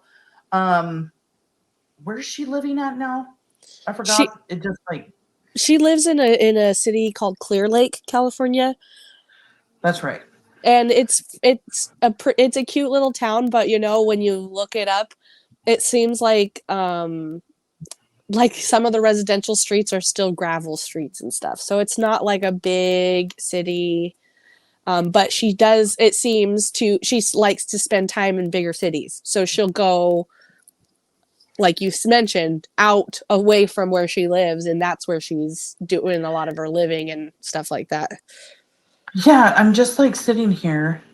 Like, let's go over that real quick. Do you know where her gun charges were at? Yeah, Yuma County. I don't know exactly where she lived at that time, but it was Yuma County. Do we know what city that county's in? Let's see here. You know, we got a comment here. Gina says Clear Lake County, where she lives. I didn't know you lived close to her. Oh yeah, that's right. I know who you are right now. I always see Gina. I know you're always here, but now I can put you with a face with the person that's in our Facebook group. So Yuma County is, it looks like it's mostly, it looks kind of rural. It looks like it's made up of a city called Yuba City. It's north of Sacramento, and it's kind of northwest of Grass Valley. So like in between, I would say in between like Tahoe. Okay. And it's kind of like in the middle, but it's far away from San Francisco. It looks like a good couple-hour drive from San Francisco. And I saw on another clip when I was looking up stuff to add to the live that her aunt lived in Sacramento, and Kyle Oboshi was looking for her to try to question her about things that were going on. I think that one had something to do with the gun charge. And he said that she didn't show up for court and that she had something with her car going on in a different county. So I know that those were two different places. And then you have, where was the domestic violence done then? So we have Sacramento, Belvedere, San Francisco. If I recall, I think that they lived in San Francisco. And I'd just like to say, because I was, like I mentioned, I go through some of Stacey Green's old posts. It's just so insightful to read and click and see if there's comments that I can follow down the rabbit hole and stuff like that. And Stacey Green was saying that Terri was in hiding up until all this crap happened. And so when she went for the name change, that was the first time that they had any idea where she even lived. They were definitely like trying to protest out in front of her parents' house. But you can find posts from Stacey Green on her World Soldiers group that say, if you see Terri, tell me where she is, because they didn't know where the heck she went. She went totally like, I'm in hiding, bye-bye. Yeah, so here I am. I'm in Roseburg, apparently in Roseburg. Did she take off and go hang out in California? Because that's really close to the California border. She And must then have, yeah. I'm just like speculating here if she like disappeared. Either she was really just hiding out in the house in Roseburg and wasn't going anywhere, or she was crossing over the border going into California or something. I mean, she wanted to start a new life. I mean, and that was probably her way where she's like, you know what? I'm going to go to a new city. I'm going to be, like she said, I'm going to call myself Terri Moulton. I'm not Terri Horman. And she started trying to live her life that way. But I mean, even Kyle Eboshi mentions the reason that nobody really realized that she was going through so much shit is because she was going by Terri Moulton and it was kind of flying under the radar. So right. And then 2014, she tries changing her name. Then she starts getting in trouble and people kind of figure out where she is in 2015, 16, 17. We know where she's at now. But yeah, wow. All up and down California, getting in all kinds of trouble. That's just crazy to me. Not only do you have like all of these things, you got murder for hire plots, maybe a murder for hire on Stacey Green, if that what you found on Facebook holds any truth to it. You got a gun charge, you have domestic violence, and it sounds like more than one domestic violence, definitely more than one restraining orders. I mean, we even had found something that was on the Dr. Phil show. There was a 911 call to police. Yes. Yeah, you heard that podcast. We'll go ahead and play it over on our Facebook group. But would you go over that real quick with everybody? Yes. So I've definitely talked about the Dr. Phil podcast in our group. I've posted about this in the past, but in there, when he's talking about that, when everything went down, when Kaine and right before Rudy did the murder for hire sting, or right after, I don't remember, he said that Kaine called 911 on Terri for threats that Terri was making against Kaine. So I don't know. There again, being violent with a man. Yeah, it's like, it's just so crazy. I could see that. I mean, can you imagine in the email that Terri wrote to Kaine? She said, "You were really mad at me when you left. What is it that I or we need to do to reconcile this?"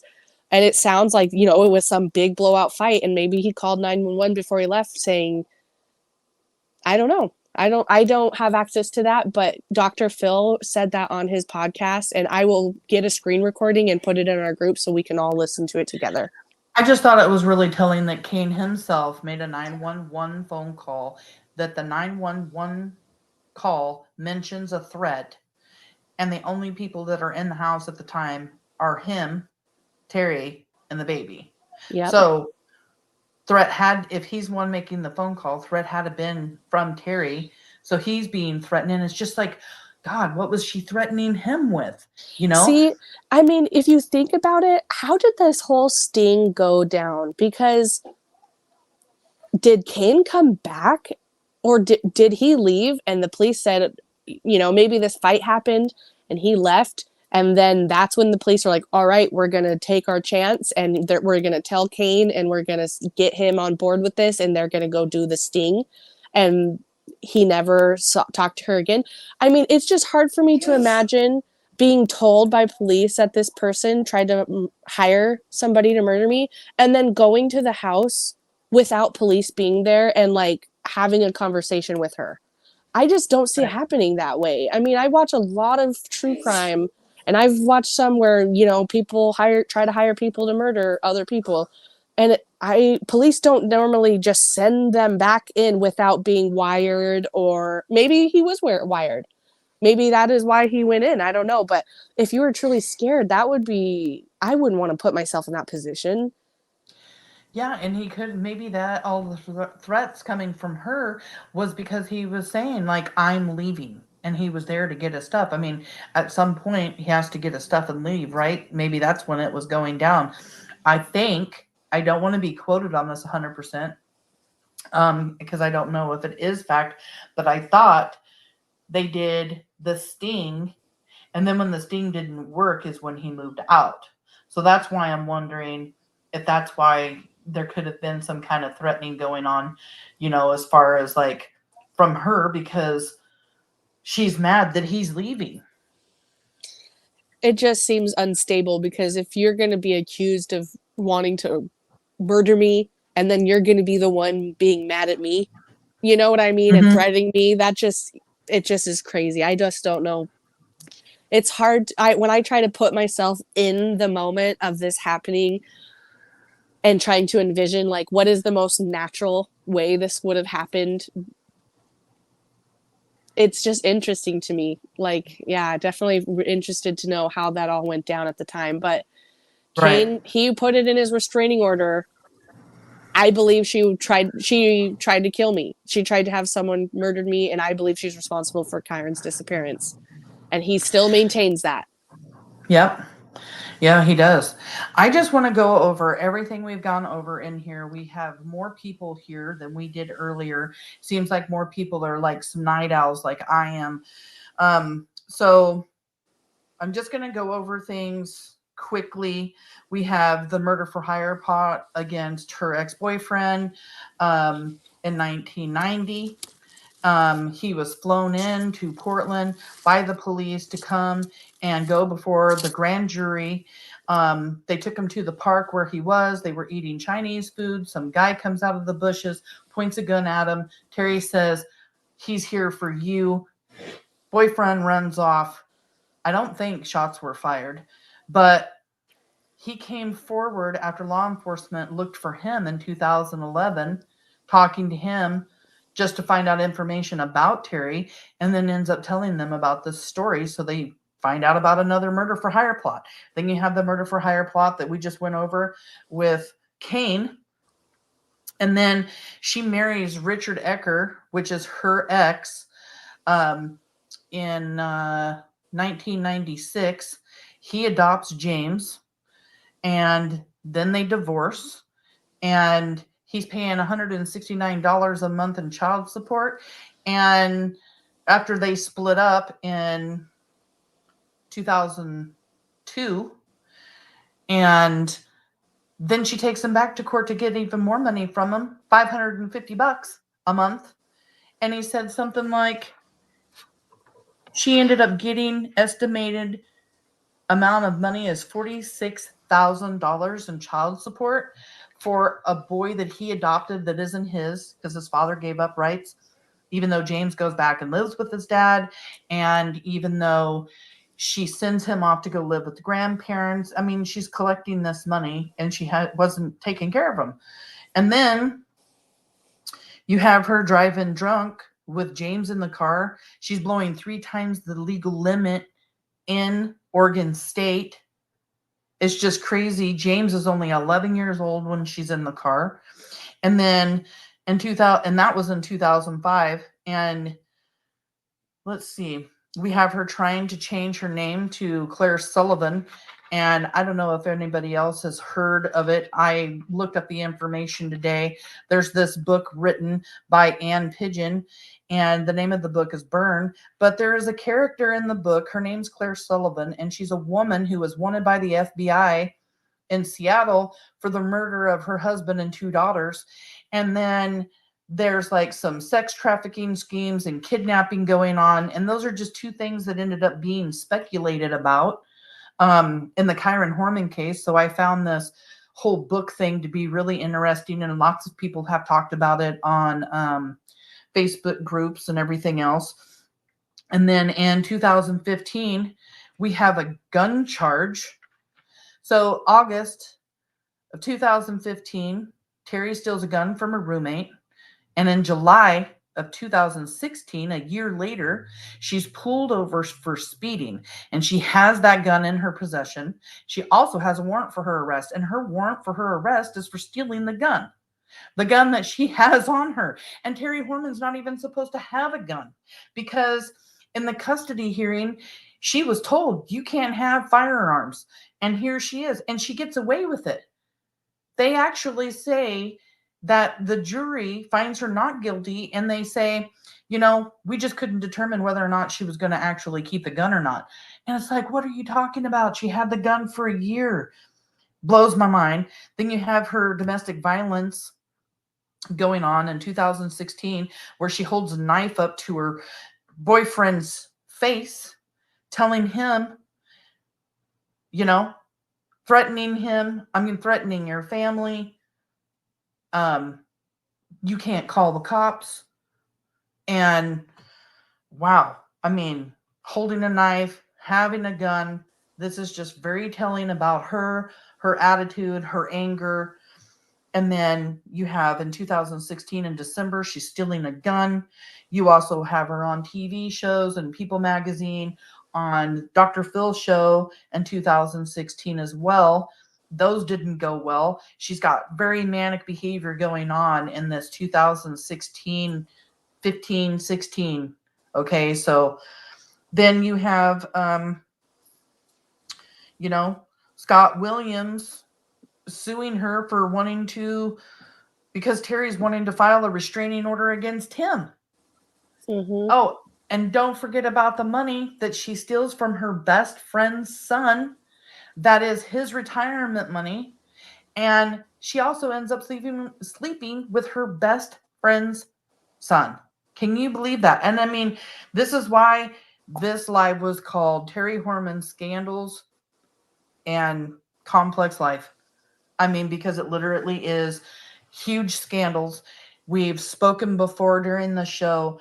This is just the stuff we know about. What don't we know about?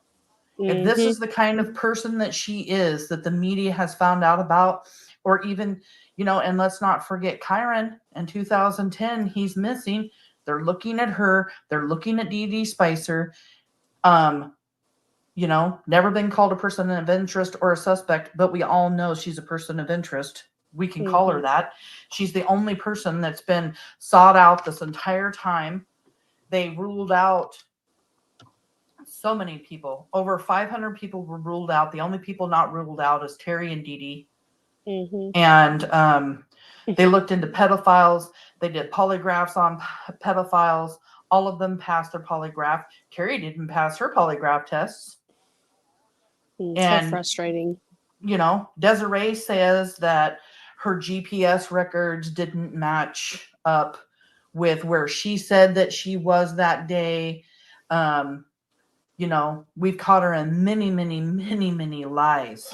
She is a manipulator, a liar. And wait, like we mentioned earlier in the live, just wait until we get a chance to put together our next thorough live where we talk about a lot of that. You guys will be blown away. We could do another live before that, but we're working on this one. But there will be a live coming soon that you guys will not want to miss. Yeah, we appreciate everybody being here so much. We got Baby Kisses in here. Oh my God, shame. Is that state no license to carry Oregon? Oregon. Actually, Oregon, I believe you don't need a license to carry, but to conceal carry, you definitely do. But she still was prohibited through her custody order from the courts that she was not able to purchase or have a firearm. Ali doesn't want to call her a suspect. No, I don't believe they want to call her a suspect or a person of interest. And in Oregon, law enforcement does not have to do so. Nope, it's not public. It's not public record. In fact, calling somebody a person of interest or a suspect is often an investigative strategy to get more information about their suspect or person of interest if they want the public's help.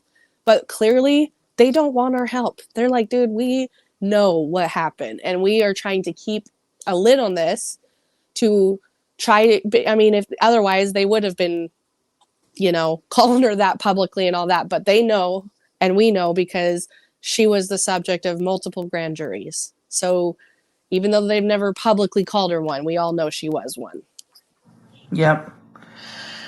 Well, everyone, I am so happy that we had lots of people here tonight because it was a spur of the moment live. We've been trying to get them done at least like once a week or so, just to keep that rhythm going on YouTube. Yeah, say a prayer for Kyron. Say a prayer for his parents. They lived their everyday normal life on top of the nightmare that they lived, that their son, Kyron Horman, has been gone since June 4th, 2010. He came up missing in Portland, Oregon, at Skyline Elementary School during a science fair. And yeah, if you have any tips at all, if you've seen anything suspicious or unusual in the area around June 4th, 2010, or any days before or after that, and you remember it, give the tip line a call from Multnomah County Sheriff's Office. The telephone number is 503-988-0560. No tip is too small. Don't think that it is. Any tip is very, very important. We have to get those tips out there if you know anything. And you can go look at the YouTube channel here. And, you know, if you're from the area, go watch some of those videos, watch those streets, maybe something, you know, will click in your brain and maybe you'll just remember something, you know, during that time that is important. Right. It's also super helpful in my opinion. I know I live here, so I definitely recognize what the terrain is like. But if you don't live around here, you can see what these key areas look like and what the search and rescue people are up against when they're searching for clues for Kyron, because it's not easy. I mean, Kyron's school was surrounded by a huge rainforest, we call it. Right. You know, it was massive. So I would just like to say, again, I know I started the video saying this, but if you could just subscribe to the channel, that'd be great. We are just about at 500 subscribers. So that is another milestone that we're happy to celebrate with you all.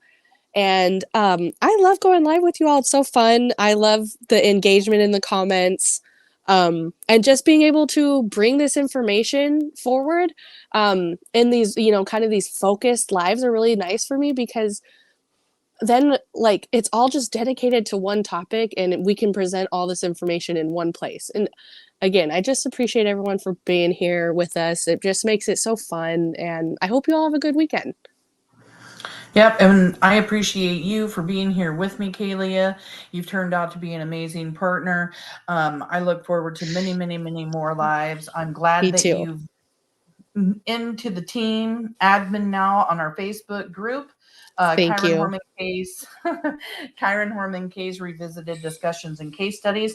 If you're interested in discussing the case, theorizing, having, you know, some pretty good talks about this case, come on over to the Facebook and join us. We're always over there talking and, yeah, posting up stuff, information that we find. We love sharing everything with everyone. And yeah, I think I'm going to call it a night. And please don't forget the tip line phone number again is 503-988-0560. No tip is too small. Say some prayers for the family. Yes. Have a good weekend. Have a good Halloween, everyone. See you next time.